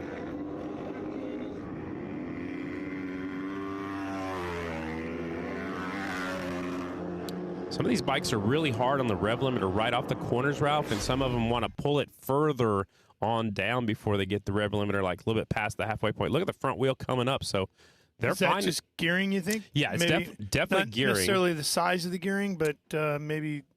No, it's the size of the rear sprocket, and maybe they want it that way so they won't rev out too far. A lot of people use the back pressure of the motorcycle to help slow them down for the corner, but if you're already wrapped out that hard coming off the corner, you really stop pulling down the straightaways. So as the track will continue to change, that's when they make changes to their motorcycle, and maybe they want it to be wrapping out that hard, the engine, but sometimes they'll go back there and actually take a tooth off the rear sprocket, and make it where they come off the corner a little bit further before it starts hitting that rev limiter. How about an 18.428 for Cody Kopp? That is faster than they were in the first round of qualifying by a little bit. They're 1:8.666, so about 0.2 faster right now. Cody Kopp at the top spot once again. He's fastest in the first round of practice, fastest in the first round of qualifying, and fastest so far here in qualifying round number 2. And he's looking for that Pronto Parts Plus Pole Award 2 nights in a row if he can do it.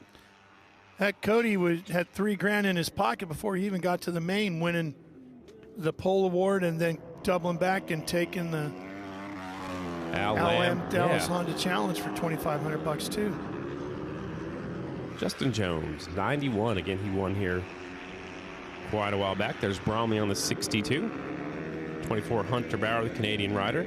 26, Aiden Roos Evans. 49, Chad Coase. 82, Travis Pettin. 56, Jordan Jean made the main event last night. Clark Morian, rookie rider, he also made the main event. Mr. Smooth. 63, Jared Lowe. 75, Terrence Santero. Jacob Cassio's on that 121. This might be the last time we see some of these riders, as only the fastest 32 move on to the night show.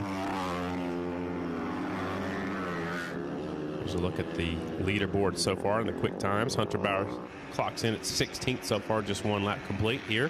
And this one, again, got some help this weekend. He was looking for some sponsorship, normally rides for NKR Canada. They're needing some funding, so L&R Racing and Martin Trucking helping out Hunter Bauer this weekend.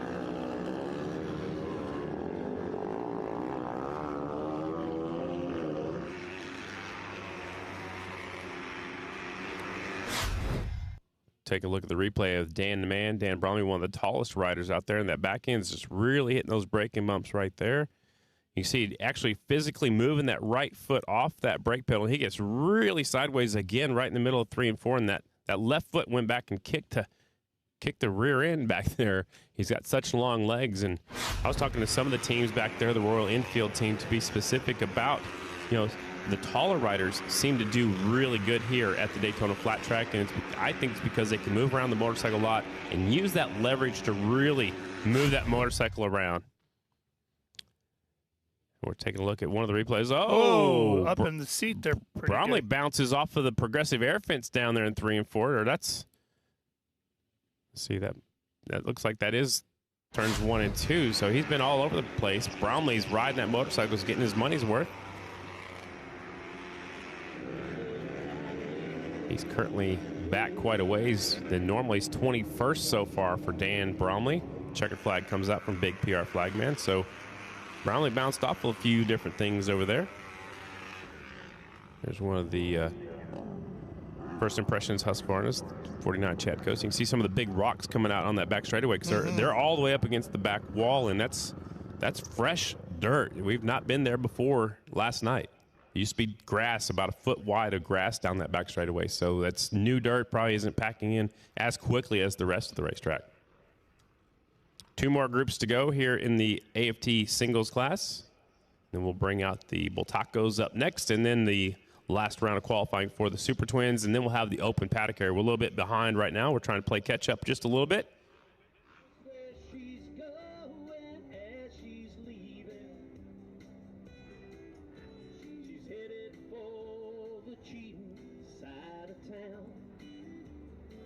Here comes the next group.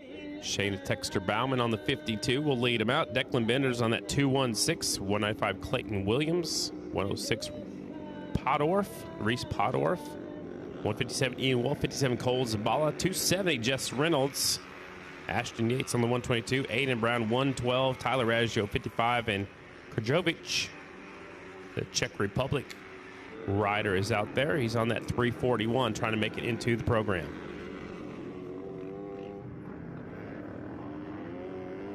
There's Williams and Declan Bender. Clayton Williams, West Coast rider. Declan Bender from Illinois. Just moving up to the pro ranks. A lot of the 3-digit numbers are rookies or riders that have not made main events yet. The numbers start with a 3. They're from Europe.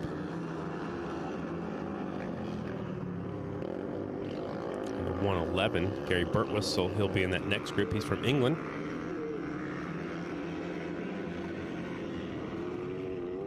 Still Kopp at the top spot, looking for that Pronto Parts Plus Pole Award. There is the 341, the Spanish champ, Gerard Bello. He's a 2022 FIM Flat Track World Champion, actually.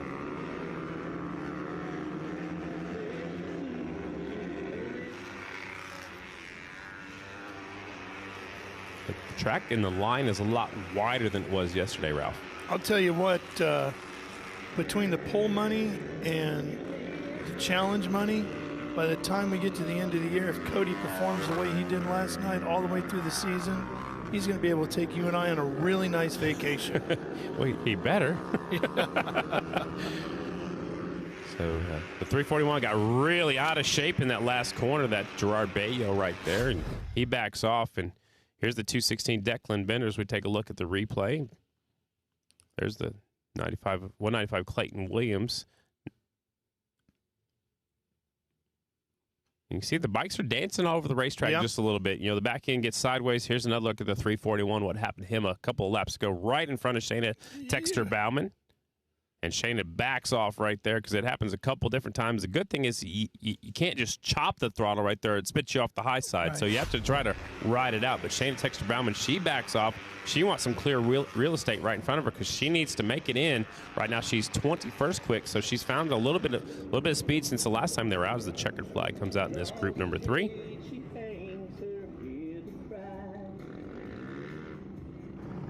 Gerard Bayo, the 341, not showing up in the top 28 spots. Declan Bender currently 28th. Again, fastest 32, moving on. So far, it's Cody Kopp, Trevor Bruner, Travis Pettin, your top 3. Gautier, Maxwell, Andrew Luker, the next 3. Sadoff is 7th. His teammate Trent Lowe is 8th. Tom Drain, the Australian, is 9th.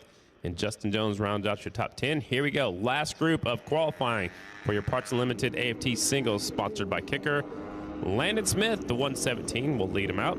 Tom finished in the top 10 last night, didn't he? Tom Drain was a 5th last night. Yeah, good performance. And only his second main event. He didn't get to run the Springfield Mile last year as it rained out the singles class. He won two LM Dallas Challenge races last year, though. And won the Australian Flat Track Championship. He had a busy year last year. And he spent most of his career road racing, and now is switching his attention to flat track. Usually, and in years past, it was completely the other way around. Come over here and learn how to slide it and then go over there. There's the Dean machine, Tanner Dean, the 38. He's back with the Waters Auto Body team. He had to get off at Texas Motor Speedway, broke his left leg pretty badly, and he's been fighting it and made his recovery, made his return back to American Flat Track last night. There's the 317. Gerard Bayo. Lights are on around the Speedway. Gonna be a beautiful night.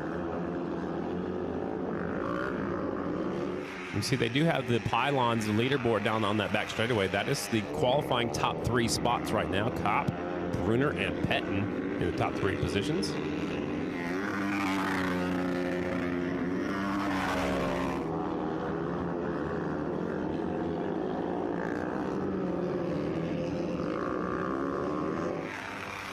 Right now on the bubble, Jacob Cassio currently 32nd. Just ahead of him is Logan McGrain 31st. And again, from 33rd on down are out. And just as I say that, Burt Whistle goes up to 25th. That will slide Logan McGrain. The 66 is the man on the bubble. He's on the racetrack right now, so he's currently 32nd, trying to make his way into the night show.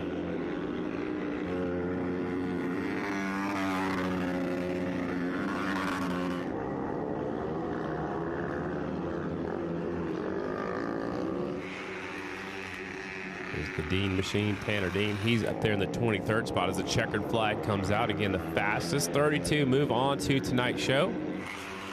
These are not the overall times, but it's qualifying round 2, so we'll have to wait and see how the overalls come out. Landon Smith will go back to the pit area on the 117. He's currently 23rd here in this round. Gerard Bayo 26th. Stallings on the 99, 28th.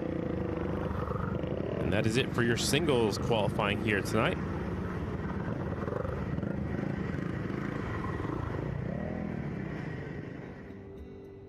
Seemed like yesterday, years long ago. They are going to extend the open paddock area a couple minutes later since we have not gotten into the open paddock area. It's supposed to be from 5:45 to 6:45. When we get in there, it'll be up until 6:55, so we might start opening ceremonies a couple of moments late, too. We'll wait and see how that works out. On the track, Bultaco Invitational.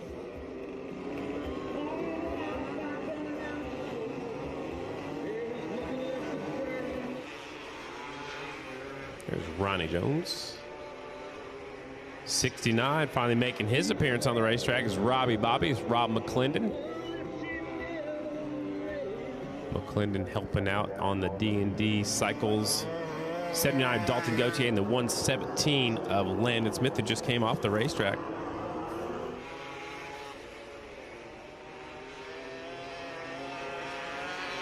This is their qualifying round number 2 as well. 16, Ronnie Jones. 32, Jackie Mitchell. Lucian Marino on the 58. Jeff Hires listed here on the number 2. I believe I saw him out there on an 11. 44, Jerry Lacey. The 2, Clayton Williams. That's right, it's Charlie Williams, 69, again, Rob McClendon, 15, Garth Brow, 72 is Wyatt Campbell.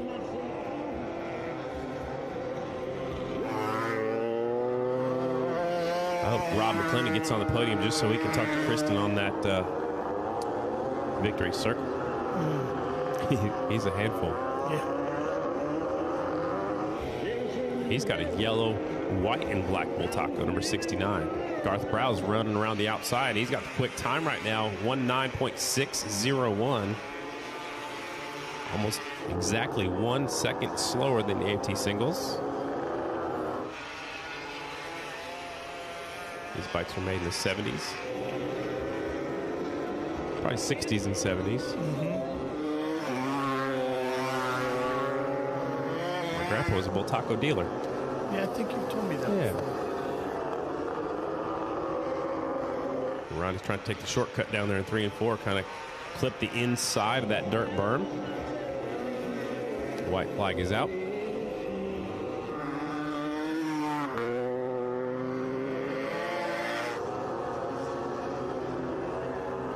Looks like there's some debris on the outside turn number 2 right there, possibly an air filter. Those sometimes slip off of these bull tacos sometimes.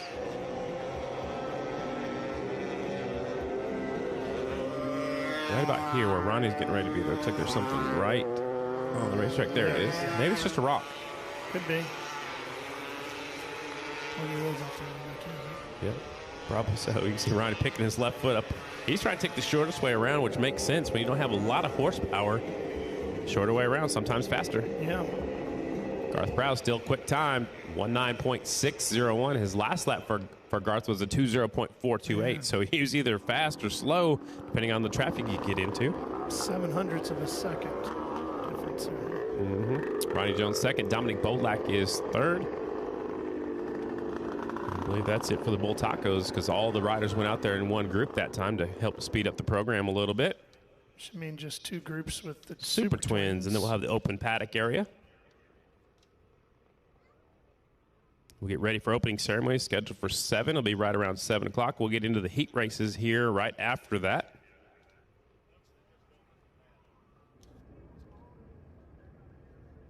I'll do my best Ricky Rackman impersonation when I get down there. Not really. No, really? No. I would like to see that, though. I really would. I don't have a mohawk. No. I don't have checker or the striped sleeves. You don't have the many tattoos? Yeah, well, no, I don't think so. Let me look. Nope. No, sleeveless.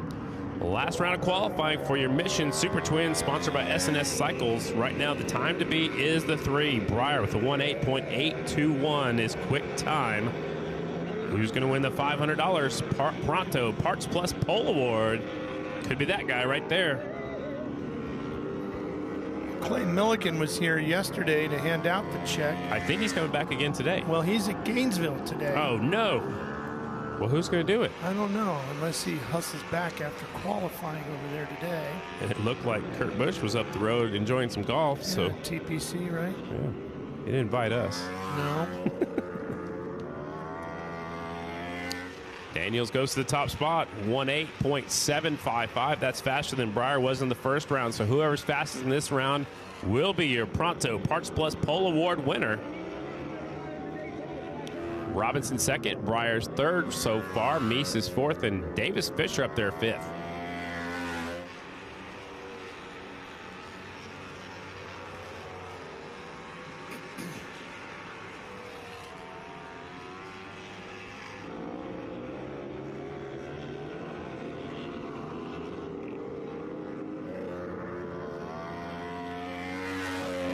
Those bikes sound good, Ralph.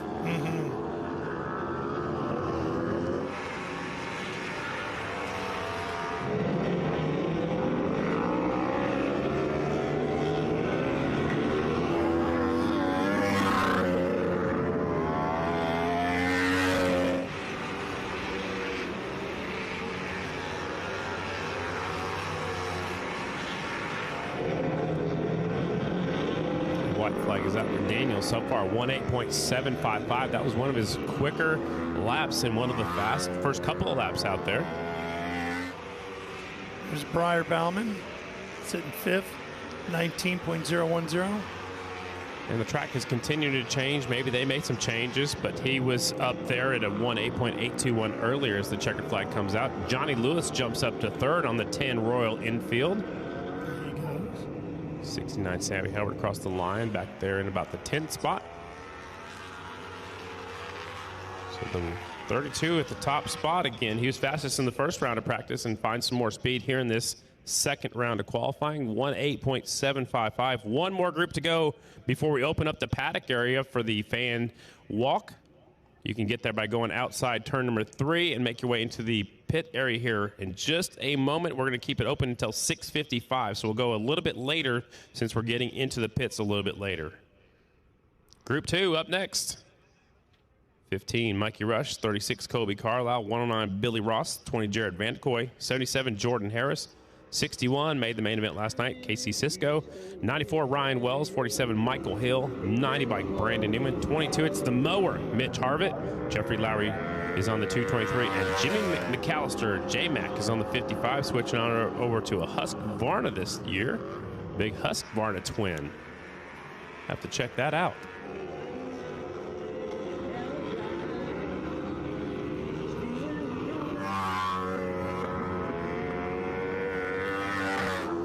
How many races do you think you have to win before you're called Mr. Daytona? Well, 5 if you're Scott Russell. Okay. Well, Daytona 200s. Sammy's won here 4 times. Albert. Yeah. Could he be Mr. Daytona Flat Track? Apparently at 7 is to be called the King. That's what Richard Petty had. Okay. Vandekoy. 500s. Vandekoy moves into second, 1:8.851. What about Jimmy Johnson, 7-time champion, right? 7-time Daytona. You were talking about Daytona. Yeah, I got you. Look at the bike bouncing up and down. And thinking about that left leg, too. Mm-hmm. Boy, that's... He's trying not to put weight on it right out of there. The seat there. Mm-hmm. Mikey Rush has Dave Atherton in his corner as his crew chief. Kevin Atherton's father. The other one that... Let's go look for the 20. There he is, Jared Vandekoy. Got him a new all-white leathers with some bright yellow on the shoulders right there. Got his first win of his career near the end of the season last year at Volusia. I was lucky enough to get the victory lap. Yes, you were doing it. You going to do that again this year? I don't know. If I can call out another race winner that's never won before, I might do that. I know Chad Coase had won a race before, but it had been a long time since a privateer had won in the singles class, and something told me he was going to win up there in Wisconsin, and then Vandekoy comes down here the very next week, and I had a feeling he was going to win Volusia, and he did it. So we'll see. Get another question from the truck. I think Ralph was asking the same question. Is Scotty going to do any more victory laps with any people this year? And I think it's going to depend on if I can pick another fast guy or girl to win a race and call it out early in the day. We'll have to see. Usually I call that out in my mission pit walk, which we didn't do here at the Daytona Short Track. We'll bring those back hopefully in Sonoya. But if I can get a good feeling, get a good read from these riders, maybe, just maybe, I might figure out who's going to win and call it out in the pit walk and get a victory lap. I'd love to do that. It's like Dal. Go ahead. No, you first. I was going to say Dallas Daniels picks up the $500 Pronto Parts Plus Pole Award. He's fastest in this second round, was faster than the first round of qualifying, so he'll be down there in opening ceremonies. Again, open paddock area is going to open up here real soon. It will be open up until 6:55. At that time, anybody that does not have a credential will have to come on back to the grandstands. Again, opening ceremonies right around 7, might start a little bit later. But it's just about race time. We'll take a short break in the action, do some track maintenance. What were you going to say, Ralph? I was going to say Hurley Haywood won 5 Daytona 24 hours, but nobody calls him Mr. Daytona. So it's just Scott Russell, and that's Scotty, it? Yeah, he got it. Okay. I like it. Oh, it certainly fits. I like the Chief nickname even better. That really fits Scott. Yep. That helmet that he wore. Yeah, that was awesome. It's great to see him here. He was around yesterday and camping in the infield of the big speedway. Hopefully we'll see him out here again tonight. That'd be awesome. That man was bad fast here at the Daytona Speedway. Never got to watch him over there.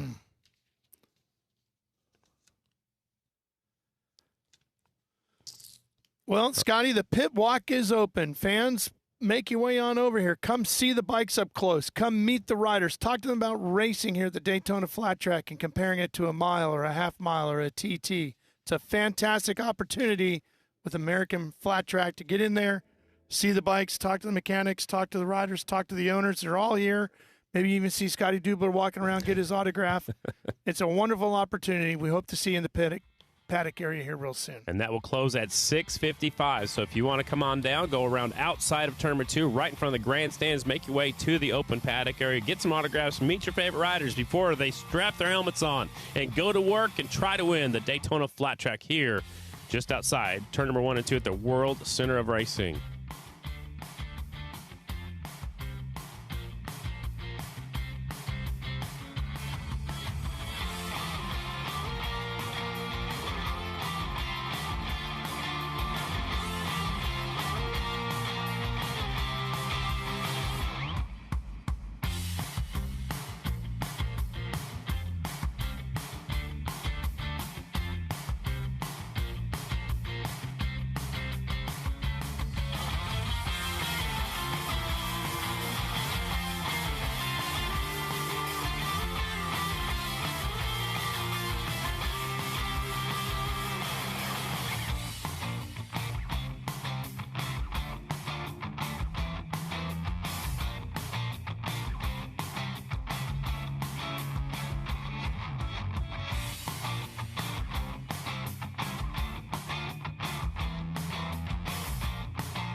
October 10th, 2021, Charlotte, North Carolina. The day the 2021 Progressive American Flat Track Series came to an unprecedented end. Jarrett Meeks, after one of the most courageous seasons of all time, held a slim point lead over the two-time defending champion Briar Bauman. The narrative was simple: win and you're the champion. The younger champ took control of the situation early and left no doubt of his willingness to be a three-time champion. In the blink of an eye, their fate was decided. One championship won, one championship lost, and a first-time winner on top of the podium.